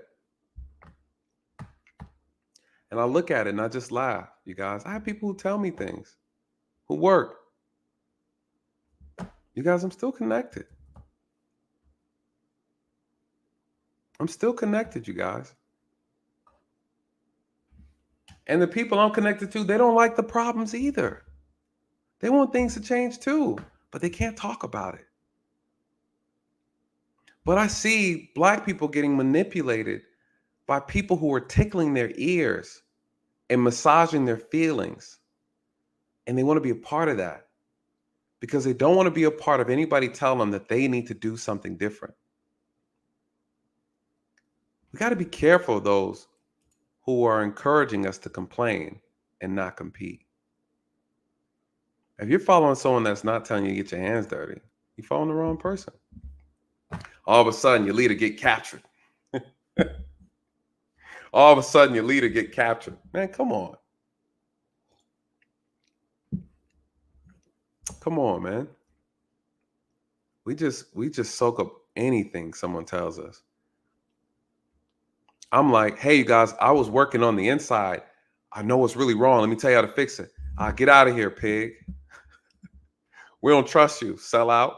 Like, hold on, y'all. Slick. I was undercover. I gotta come up with a lie. I gotta come up with a unique backstory just for my own people to listen to what I have to say. Hey, y'all, listen, man. I'm actually a descendant, 2 generations down from a Black Panther. Hell, I was in the Black Panther movie. Like, for real. I was in the movie. The Marvel one, though. The Marvel one, not the Judas. I'm the closest thing to a Black Panther some of y'all will ever get. And just because I'm not telling you to pick up a gun and run up and down the street, doesn't mean I'm not giving you the right instructions on how to fix the problem. Everything can't be solved with a bullet, you guys. Everything can't be solved with marching and holding up signs. I can show you a way to get it done easier. You never have to break your back. It'll never put you in jail. You never have to worry about people tapping your phone. You guys, I'm lazy. You're not going to see me run up and down the street holding a sign. I don't like getting hot. That's not my ministry.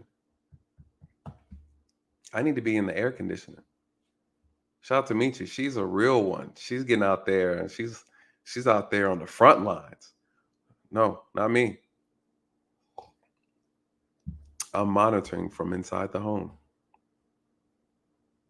Everybody can't be on the front lines, you guys. Somebody has to be the brains in this organization. What do I look like being handcuffed? Me. I'm too handsome for that. Absolutely not. I've seen these jails. Couldn't beg me to get in one. I was on Anton's stream not too long ago. This brother was like, I've been to all these jails in Georgia, man. And Gwinnett County has a nice jail. I said, they sure do got a nice jail. He talked about DeKalb County's jail was horrible. I said, yeah, it's ran by Black folks.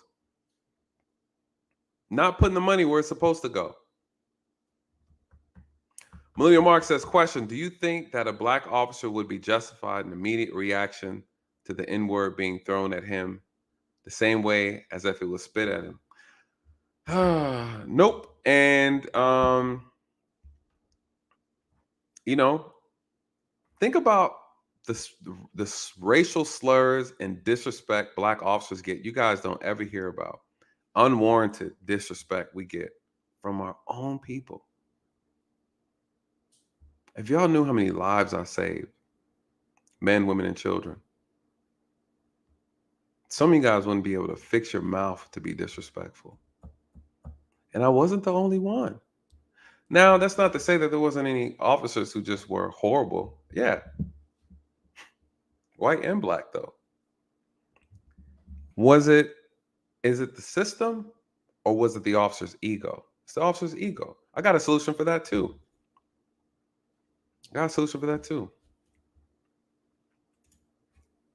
Soldier says, do you believe that when 988 rolls out everywhere, that police may feel some relief as crisis intervention professionals will respond to mental health issues?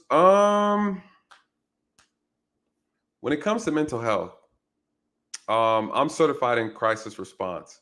So, Lord have mercy, that was like a 2-week class. But I was good at it because I had the patience. I actually wanted to take a hostage negotiation class. I was almost close, man, and taking it, and I ended up missing the deadline when I found out about the class being offered by the FBI. Actually, I didn't get a chance to. They ran out of seats by the time I tried to fill out my application. I didn't catch it. And they only do it like once a year for law enforcement. But I really wanted to take a hostage negotiation course. I was really good at talking people down, talking people into handcuffs, de-escalating situations and things like that. I was very good at it. And so when I respond to crisis situations, I had situations where I could have taken a person's life a few times, actually. And one, we were able to wrestle them out. 2, I was able to talk the person down from actually taking their own life. I think a good solution for this, because you're not gonna have a successful outcome, because mental health patients are tricky. Things can go from 0 to 60 real quick, and it can get dangerous really fast. And so I think you need to have a law enforcement officer present. I think a good solution to that I have part of my reform package is that the officers need to be in disguise. They need to be in scrubs and medical uniforms, but they need to have their vest and their weapons concealed. And the only weapon you need really is the gun, pepper spray, a taser. It needs to be concealed on the officer's person, but you're showing up as a medical personnel in order to protect the safety of the medical personnel, right? The reason why I say we need to be in medical gowns, honestly, is because unfortunately, the uniform is triggering to some people. The weapons are triggering to some people. So I think it's very important to have that covered up. But they absolutely need that. As officers, no, it's not fun going on those calls. It is a medical call. Unfortunately, we lose a lot of people. A lot of people are killed behind these mental health crises by officers. They'll have knives. A lot of them are always they're tripping out, seeing spirits and demonic creatures and stuff like that. That's another stream. I have to talk about that, the spiritualism behind all that stuff that I've seen. But that's the thing, right? And so what do you do? What can a mental health person, a mental health advocate, or a mental health professional do when the person trips out and is like, hey, I'm seeing monsters? And I had a case where a person said, hey, I see demons crawling on people. And they're going around trying to stab people. No, I wasn't stabbing him. I was trying to stab the demon that was on his back. Sir, if you don't put the knife down, I have to kill you. That's how those things turn out. What can a mental health professional do besides, sir, please stop? Please, sir, please. You stabbed him 8 times already. Please, sir, put the knife down. Boop, can you call the police? We need help. He's stabbing him to death. So that becomes a problem. Those things get crazy very quickly, very, very quickly. Very quickly.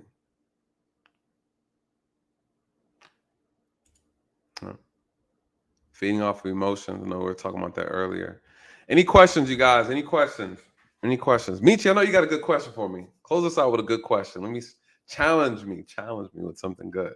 What you got for me, Mechee? What you got? I got my apple juice, my super juice power. I might allows me to flow freely with the thoughts. I need a good question from you, Mechee. A little practice run, a softball, if you will. But you guys, in closing, what will I say about this issue? Policing under the hood. Mechee said I have nothing. Policing under the hood. The reality is we have over 400 militia groups, white nationalists, white supremacist groups, people, whatever you want to call it, sprinkled all throughout society in this country. You don't know who they are. Sometimes you do. You might. Nah,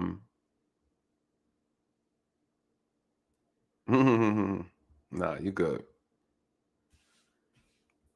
We don't know who they are. We don't know who they are. But we know they exist. We know they're there. We know we're having unfair outcomes. There's disparities throughout the criminal justice system. There's disparities in general just throughout this country. We know that to be true. What's the solution? Unfortunately, you can't ask the people that you're suspicious about to fix the problem that you believe they're creating. And if that's the case, then it forces you to step up and have to do it yourself. There's so much, man. There's so much that can be done. Collectively, you guys, everything needs to happen on the local level. The federal government's not going to do it. They've been infiltrated as well. It is what it is. If they wanted to, they could put together something that would be very decent. Unfortunately, this problem requires a lot of money, a lot of political power. That's why it has to be done on the local level. If you can't hit it there, you got to actually encourage Black people to step up and get into the profession. Absolutely. What things you should be asking from your local leaders, politicians, citizen review boards with subpoena powers. I can't stress it enough. I can't stress it enough. Complete transparency into a police department. The citizen review board should have access to an officer's records and all of that good stuff, everything. When officers are investigated internally, it needs to be done and handled by an outside agency with the oversight of the citizen review board. That is crucial, absolutely crucial. There needs to be strict guidelines that need to be enforced. Another thing that needs to be addressed, and I have this on my actual solutions page, is that you need the citizens to actually get involved in this process. What do I mean by that? Every time a citizen has an encounter with a police officer, they need to report it. There needs to be an actual database, state database, where citizens can actually report and rate their actual encounter. Why do I say this? Guess who gave me the idea? Mechee did. Mechee gave me this idea because she brought up something on her stream, and she said that there are police encounters that go undocumented, which I do agree, and I know that to be true. I believe that the citizens are going to have to step up, unfortunately, and do this part, because it's the only way that the people are going to trust the information that's being provided. Right? There needs to be a nonprofit organization, maybe. We have a couple of them that already exist that actually look into police transparency and things like that. But there needs to be a movement, a campaign that encourages citizens to report their police encounters, how they went, what department, so forth and so on, how they were treated.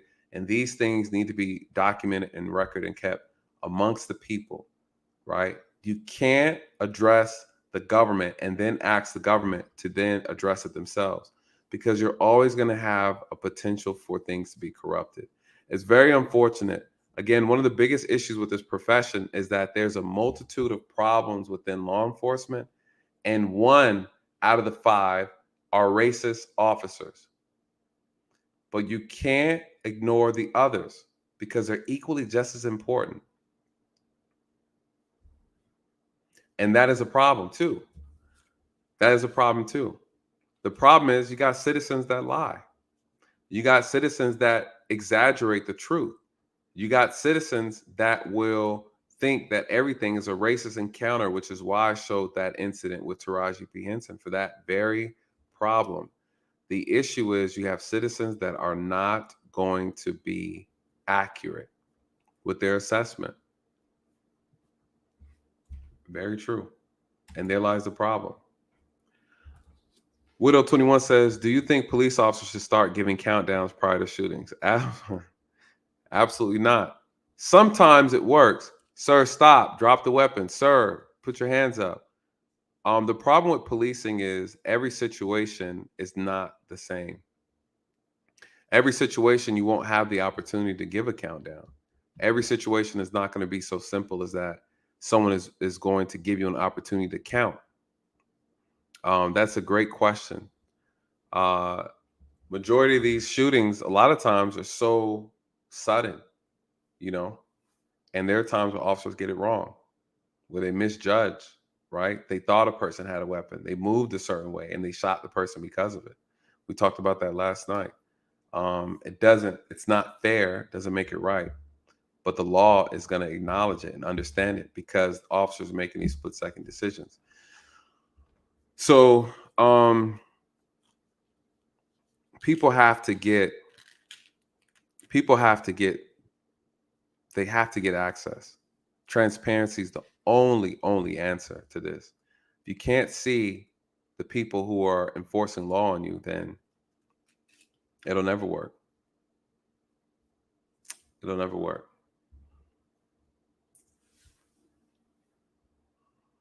Yeah, that's true, Adam. You're right about that.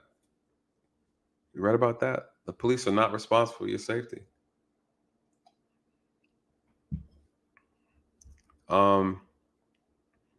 Listen, guys, this was a great conversation. I can't wait to to get in the comment sections tomorrow and see what everybody's saying. I know we I kind of just went off earlier, in the beginning of the stream, but I'm very passionate about this because I want it to change. I want things to get better. And though I see the obstacle, I know it's possible. Some don't think it's possible. That's fine. That's fine. But I do see it possible. I think it's very possible if people come together and do it properly. But the more we're divided, obviously, it's not going to happen. We have to also understand the criminal justice system is a multi-billion-dollar business. It is a business. It's a business first. It's a business first.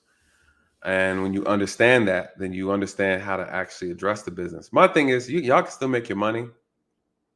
We just want better professionals, right? Honestly, having more professional officers who have integrity is not going to interfere with the business of making money. It's not. People just want to be treated with respect. People don't want, listen, you'll never get rid of racist people.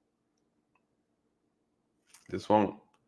But when a racist person violates the law, they need to be handled appropriately. Absolutely. Removed and punished appropriately. If you want to be a racist and you think you can still do this job impartially, cool. If not, then you got to get up out of here. Question, do you think it should be mandatory for officers to speak to kids in the communities that they work in and work homeless? Yeah, so on my that's a great question. On my reform package, what I have on there is that officers should regularly throughout their career consistently be commissioned to do community service work during their work week. Because what tends to happen is you go through training, you start doing the job, you become so isolated from the people you're supposed to be serving, and you forget what you're doing. You forget why you're there. You forget your purpose. So the way I see it is officers maybe once, twice a month should be out of uniform, in uniform. Part of your work day is actually serving the people in a capacity of community building. That's a paid work day, not an off day. You're getting paid to be there to do that piece, to work in that capacity. I think it's absolutely necessary, especially those who don't come from the community that they're actually serving. Absolutely necessary. And again, according to the data, that they recognize that use of force complaints and complaints in general decrease when the community is actually reflected in the police department. That's a big thing. That's a big thing. So I think it's easy to think of us versus them. Yeah, what ends up happening, honestly, I've seen this with a lot of officers, you become jaded. We see so much in the profession that you lose, you get disconnected from the people you're serving. Why is that? Because everybody I'm dealing with every day almost are criminals. They're harming people. They're doing, depending on what community you're working in. But for me, I had to constantly decompress, remove that, and treat every day like a new day. You have some officers that struggle with it, So the way my policy is set up for that is that reducing the amount of calls officers respond to in said community, because there's probably about, I would say 70% of the 911 calls police officers should not be responsible for. So you free that time up. When you free that time up, you can leave more time for training. One of the biggest issues, some people might not think it, they don't understand the problem. Training is a big issue, absolutely big issue. And officers don't have enough time to actually train. And that's one of the biggest problems, to be honest. So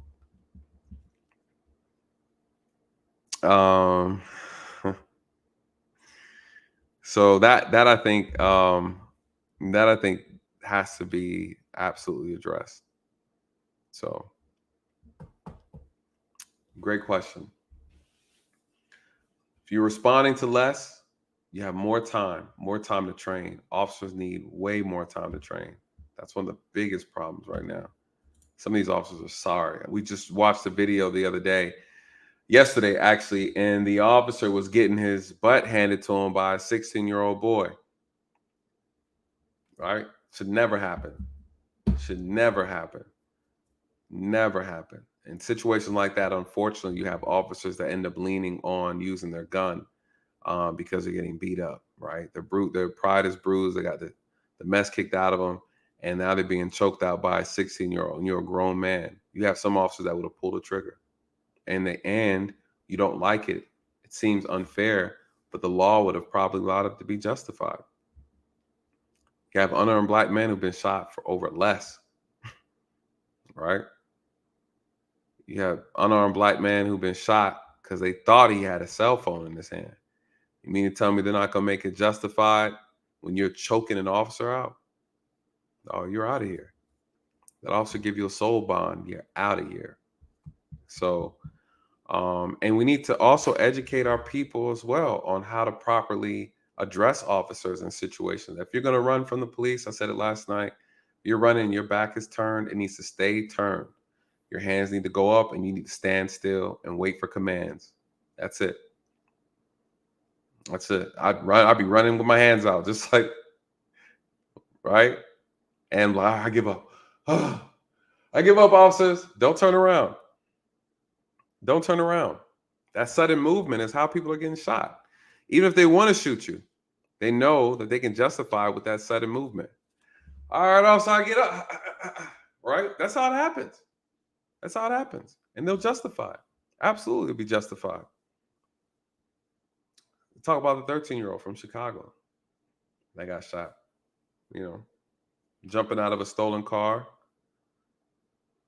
Car was involved in a carjacking and a kidnapping. Chicago, where 11, 12, and 13-year-olds are killing people. Yeah. Oh, yeah.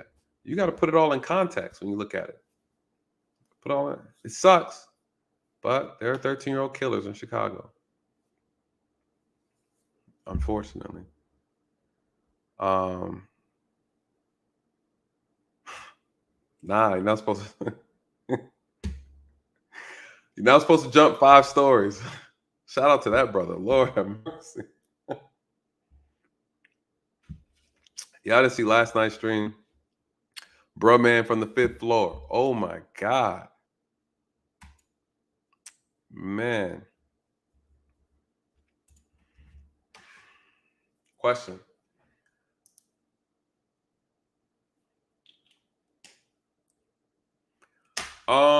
Breonna Greer, yeah. Falling on the police car. That is probably 90%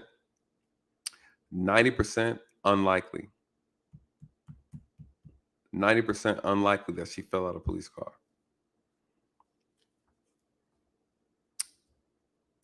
Let me tell you how I investigate that. I was going to talk about the case, but I was going to wait till the body camera. But I'll tell you my thoughts. Breonna Greer, almost at 4. We'll shut it down at 4. Here we go. Breonna Greer. What are my thoughts on Breonna Greer? Mental health call. She was arrested. They tried to arrest her for being intoxicated. I don't know how I feel about that. Because what kind of intoxication was she? Was she public intox? But if she was public intox, was she in her home, on the curtilage of her home? Was she absolutely in public? I don't know what the environment was. I have a thing where I don't take people to jail, public intox, if they're like in front of the house. I don't do that. I think it's stupid. Tell them to go inside the house. But let's see this. The officers felt like they had a reason to arrest her. The parents are having issue with her because she was having a mental health crisis. Okay, cool. Jail? No. I don't know what the situation was. So I don't want to speak on it without seeing the body camera, if they have body camera. I don't know what the officers were looking at, what was done, what was said, whatever. When it comes to a mental health crisis, though, in Georgia, the way it worked was if we were to take you in custody, let me make sure I remember correctly. It's been a while. Against your will, you had to have either violated a law. You have to break the law. Under the Georgia Mental Health Act, you have to already be diagnosed with a mental illness, right? And under the Georgia Mental Health Act, I can arrest you if you break the law, if you break the law or you threaten to hurt yourself or somebody else.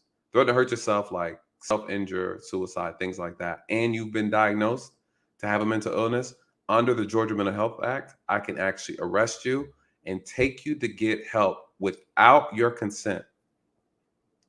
Without your consent. Now, if you didn't do any of those things, but you're suffering a mental health crisis, I don't have the right to take you against your will. I can transport you with your permission only, but you're still free to go, versus me being able to forcefully check you into a hospital. Now, they said they had a law that she violated. She was intoxicated in public or something like that. I don't know exactly. But when they arrested her, they're driving. They said she kicked open the door, and she fell out. I don't know. It sounds very suspicious and very unlikely. There's only one way that happens. One, if it's an old, beat up, ran down police car. That's the only way I'm going to believe that. Why does it not make sense? Because those doors are one-way entry only. They only lock from they lock on the outside. So now let me take that back, because this has happened. This has happened. Let me say why it cannot be possible. Let me tell you how it can be possible. Let me tell you how it should be investigated in order to determine if so or if not. The GBIs, they're going to find the truth. Them jokers are good. They're good. They're good. They're really good. All right. Supposedly she was at her parents' house. All right. So let me think about it real quick. I don't know the case. I don't know. I don't have the evidence, but let me just kind of process it. So he said he's not buying that story. I'm not buying it either. Under this circumstance, depending on the car, you guys, one or two things could have happened. She could have opened the door herself. And this has happened. People have let themselves out of police cars. It's not impossible. How does it happen? If her window was rolled down. Even if they had cages, if they had the bars on the window, depending on her body size, she could have pulled her handcuffs out in front of her, and she could have reached over through the window and pulled the door. It has happened before. Did she do that? I don't know. Has it happened before? Yes, it has. Is that possible? Yes. They're saying that she kicked the door open. I don't see that happening unless the car itself is so old. Now, this is one of those rundown. I don't want to say rundown. This is one of those backcountry, I don't know, police departments. So I don't know what type of vehicle they had or what they were using. Is it possible the mechanism on the door could be kicked? Possibly, depending on how she kicked it. Possibly. 90%. I don't think so. This could possibly be a situation where they were trying to deal with her and roughed her up, or she roughed her up and she fell and hit her head. Said her skull was fractured. What's going to happen is the GBI is going to do an autopsy on the body. And what they're going to find is they're going to determine, based on how fast the car was going, her falling out of the vehicle, there needs to be her scraping her face, making contact with the asphalt at said speed. All that should be present. All that should be present on her face. You guys, when you start looking at and investigating bodies and how they make contact with things, there should be evidence of debris inside of her face, asphalt, sand, things of that nature. There should be blood. and the area where it happened, where she fell out. The officer saying she fell out at a particular place while they were driving. Cool. Well, they definitely should not have picked her up and then put her back in the car and then drove her to the hospital. That's a problem if they did that. That means they're lying. They have body camera on, it should show everything. If they have an in-car camera, it should show everything. I don't know what they have, but I'm telling you, if she fell out the car and hit her head, the evidence is where she fell out at. Yep. The evidence should be exactly where she fell out at. They should, as she fell out the car, the officers know better. They should call the ambulance, and the ambulance should have came and picked her up.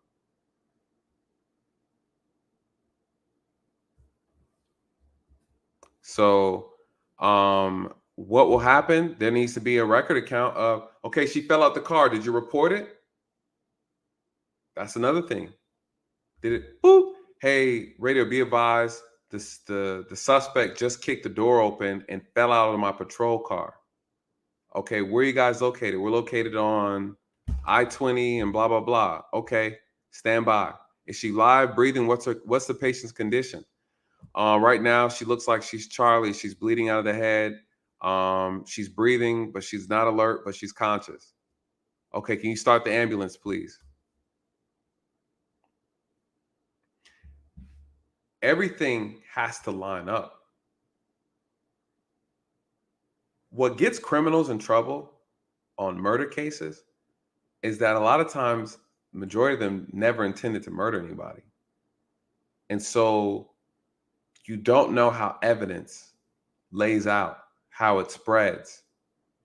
You don't know.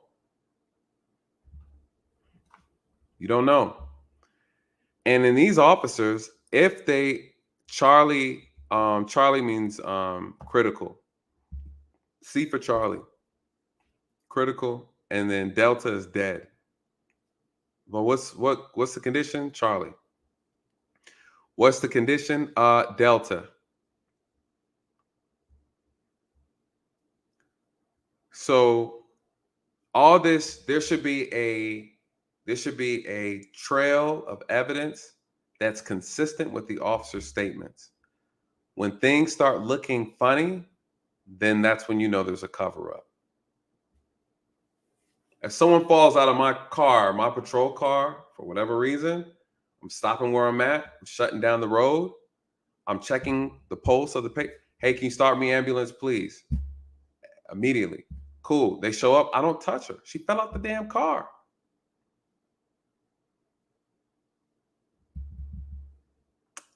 And when they're kicking your car door and your window like that, a lot of times we'll stop, pull over, and we'll tie their legs.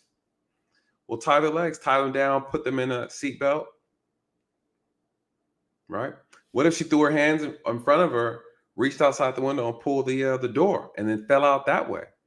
Even still, the evidence and the actual chain of events should all mirror what the officer's saying, and they should flow and connect. She fell out the car, but then you moved her from here to here. Officer, why would you do that? That doesn't even make any sense. So she fell and hit her head on the asphalt. You picked her up, put her back in the patrol car. Then you drove here. Then you called the ambulance. All right. So I don't know what all was said. Again, it needs to be investigated. But I promise you that head wound needs to be consistent with someone hitting their head driving at 67 miles per hour out of a vehicle. And that's easy to find out. You'll be surprised how can someone drop Mechee's link? One of the moderators, you can drop Mechee's link again. Someone's asking about her channel. And you guys, please go and check out Mechee. You guys, listen, she's a lot more, I'm chill. Mechee be like, and y'all don't know these cops, they need to get prosecuted, So so sometimes you might be wanting for the intent. She'll bring the intent. She bring it. Shout out to Mechee. She brings it, you guys. I enjoy her content. I'm not gonna lie, I enjoy it, and she be on point. Mechee laughing. She be on point. She be on point. She gets you hyped. If you ready to get into some gangster shit, you need to get on me. When you ready, get on Mechee's page. Come to me if you're not trying to go to jail. I'm gonna listen, y'all. I'm gonna serenade y'all. All right, hold on. Before we go out there, let's think it through. Here come Mechee. Nah, fuck that. So we got similar messages, just different energy. But I love her content. I be learning a lot. I be learning. And you guys need to check out her video she's talking about too, about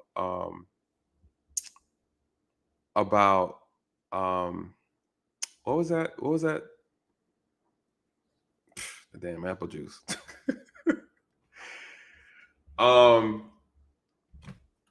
She was talking about emergency preparedness, and that's something I plan on doing on this channel as well. Next month, actually. Emergency preparedness is very important. I want to set it up to where you guys, I have a lot of the different content creators on this side that I frequent with. I want to get it to where we can spread that information.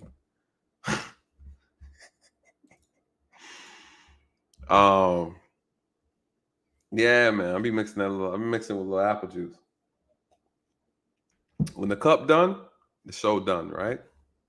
So, but yeah. So shout out to you, Mechee, for putting that information out. I plan on doing a video on that as well. And I think it's important for us to talk about emergency planning. Food shortages on the rise, inflation's up, natural disasters, all kind of foolishness. But I do plan on doing a stream on that and educating you guys on some things, some little life hacks and what you need to have as well. So very, very, very important. Very, very important. Oh, wow. They gave you a strike for that video? Wow. Well, damn, but you still got it. What was it about the video that they struck out there? You was talking about a lot of stuff though. You was putting too much. See, Mechee, what I do over here, again,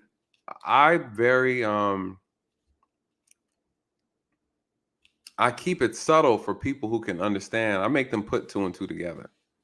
Mechee just tell y'all the truth. She'd just be like, nah, the government spiking your drink. And then she'll drop the evidence on you, right? I'd be like, listen, y'all might want to, is it really Kool-Aid, right? I try to hint. I heard YouTube be funny with the, they be funny with the truth serum, Even when I was talking about what they're doing with the aborted babies, I said, do your own research. Right. Right. Facts. I spoon feed over here. I spoon feed. But shout out to Grove. He be, you gotta be up here and sharp. I make you connect the dots. Make you connect the dots. But I spoon feed my audience. Listen, if y'all want to grab it, y'all want to graduate to taking gulps of reality checks, Mechee will give it to you. You better, then you see just that quickly, you catch the content before YouTube shut it down, right? So you get the knowledge before they take it away. But great content, man. I just enjoy her work. I enjoy what she's doing. And she be roasting, boy. She be roasting over there. Lord. I be like, please don't roast me, Mechee, before. She be getting the beef out. So you guys, listen. I think this is just a quick introduction into this issue. This is always going to be a problem, it's not going to go away, but there's a way to solve it. There's a way to handle it when you come in contact with it. There are organizations that are big on examining this issue as well. There are organizations that are helping a lot of people when they are. Yeah, Millennial, check her out, dude. Check her out. Good, you'll definitely like her content. You'll like her content. Absolutely like her content. The moderators dropped the link again. For Mechee, drop it for the those ain't paying attention. I'm talking. She said I'm taking all my old videos down now. They're gonna MX Network. That's what's up. Yeah, Mechee, she's starting a news network, you guys. You know, when I talk about people doing the real work in real time, she's actually doing it. You know, we talk about how we need to, and Mechee, I like how you're doing the news clips too. You know, she has a news channel. She has I think is it an app too? She has an online, you guys. Check out, man, Mechee, what's the I'm gonna drop it real quick. Hold on. And I'm gonna add it because I think I love what you're doing. I think it's dope. I think it's we just need more of this. We need more of us doing this. Um mm, mm, mm, mm, mm, mm. There we go. Shout out to you, to the moderators dropping it. Shout out to you. Appreciate you, Melinda. Yeah, check her out, brother. Check her out before she move all her good content out. Yeah, great stuff, great stuff. And then on her channel, she has a link to her website and stuff for the news. It's great. I love it. I love supporting the work that we're doing. You know, Black News. It doesn't remind me of Black News Channel. They went bankrupt, I think, or something like that. But that network was horrible. The Black News Channel was horrible, and it was owned and financed by somebody that wasn't Black. But they put Black in front of it, and Black people sign up, of course. Symbolism. You know, I stay away from things that are named Black this, Black that. You know, and so, anyways, it was just purchased for $11 million by this Black billionaire, the guy who owns the Weather Channel. He just bought the Black News Channel. You know, the Black News Channel had that guy on there. I don't like the Black guy who said Black men can get pregnant. I don't remember his name. I can't remember him. I can't remember him. But anyway, what is his name? Byron Allen is the billionaire who bought Black News Channel. And yeah, let me not say it wrong. Mechee says she said that's just one program. She said we got a whole network on Roku, Apple TV, Fire TV, and apps for iPhone. What's the name of it? So I can share with them. I need to and what is that guy that was on Black News Channel? The Black guy, he was always on there. He just seemed like he was sipping hard on that Democrat Kool-Aid. But yeah, he turned around. He got interviewed by, never forget this, Candace Owens interviewed him, and he was telling Candace Owens that black men can get pregnant too, and she was like, "Bro, what are you talking about?" Wait, what? Repeat por favor. Oh, here it is. Thank you, man. Moderators be on point. Shout out to you, my dear. Check this out, you guys. The MX Network TV. Please check that out. That's Mechee X network. She has a plethora of gems over there for you guys. Please check that out. What is his name? Mark Lamont Hill. That's who said it. Mark Lamont Hill. That's who it was. All right. I feel better. My head was about to hurt. All right, y'all. Listen, thank you guys so much for tonight, man. I know we man, he said that. He said it on YouTube. It's not even worth the energy. Listen, you guys, I really appreciate you guys so much. Shout out to everybody who donated tonight. Shout out to all the members who are part of the channel. Our channel is growing. You guys is growing because of you. Difficult conversations tonight. I know we kind of scratched the surface on it, but this is not going to be the end. But I wanted to create a stream where people can go and hear us talk about this.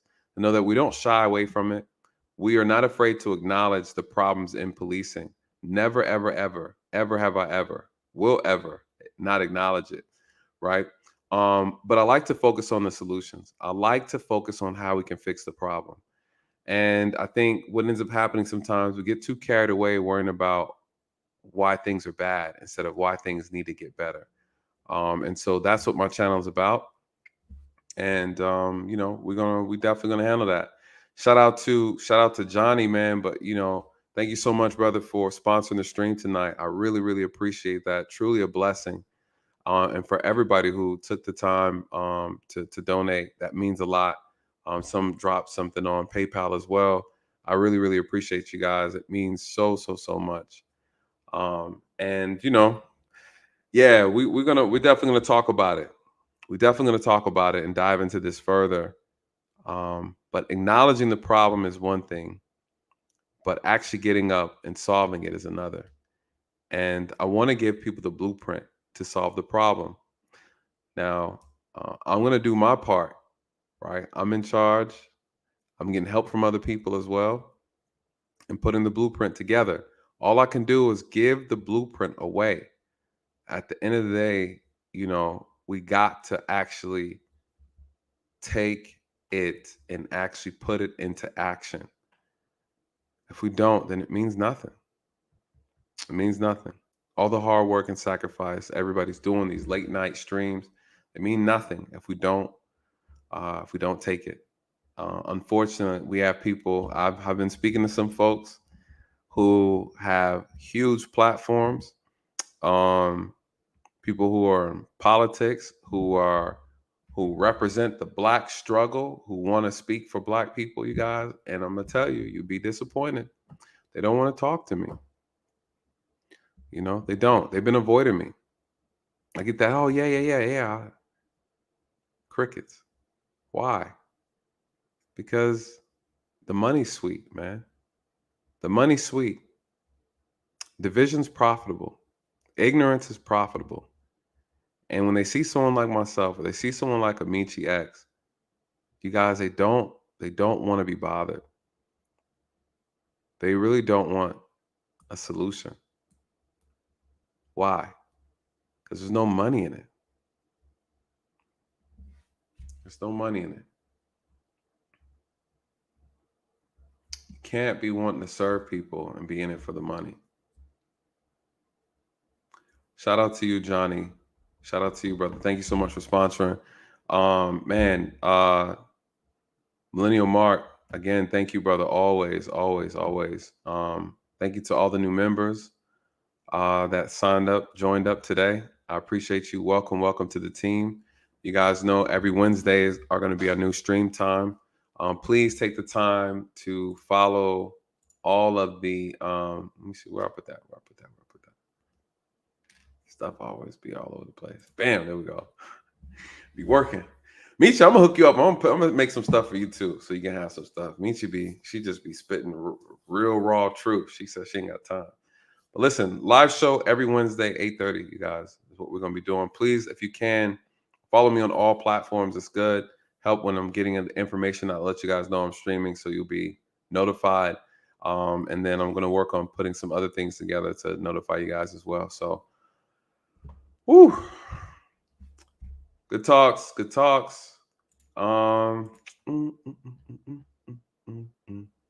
Man, facts.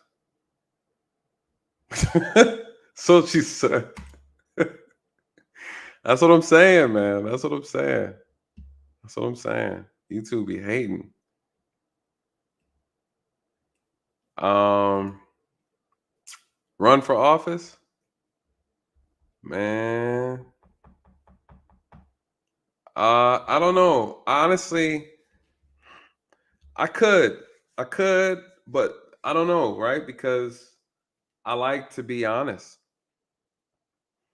The real power is in lobbying. The real power is on the ground. The real power is be able to be honest and not be corrupted. I don't want to get in there. I got to scratch your back for you to scratch mine type of conversation. I want to tell you what you need to do. We don't have to run. We don't have to be in office to control shit.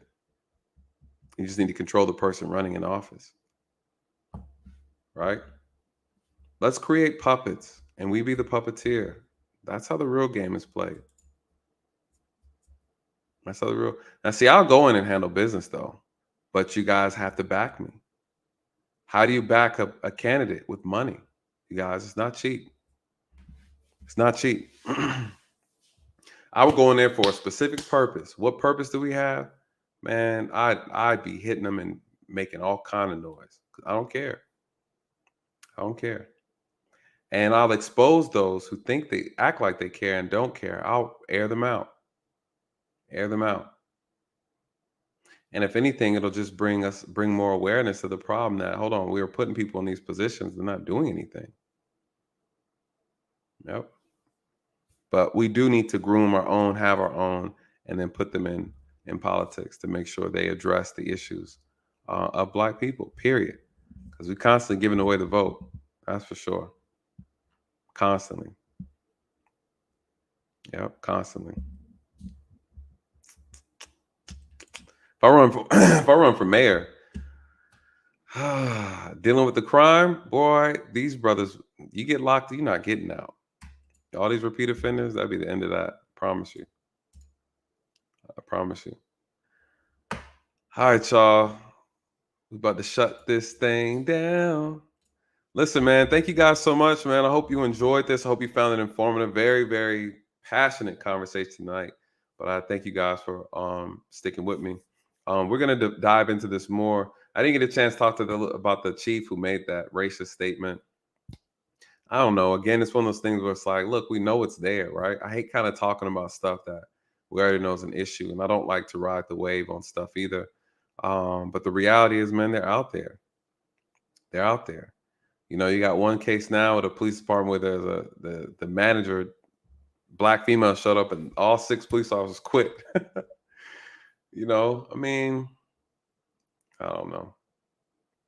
But there's something we can do. The real work, though, is accountability and transparency. If you can't get transparency, you can't get accountability, it don't matter who you hire because you'll never know what they're up to. So with that being said, you guys, listen, have a good night. Have an amazing day tomorrow, an amazing morning. And I'll be clipping the mess out of this one and some other videos to come, you guys. So have a good night. God bless.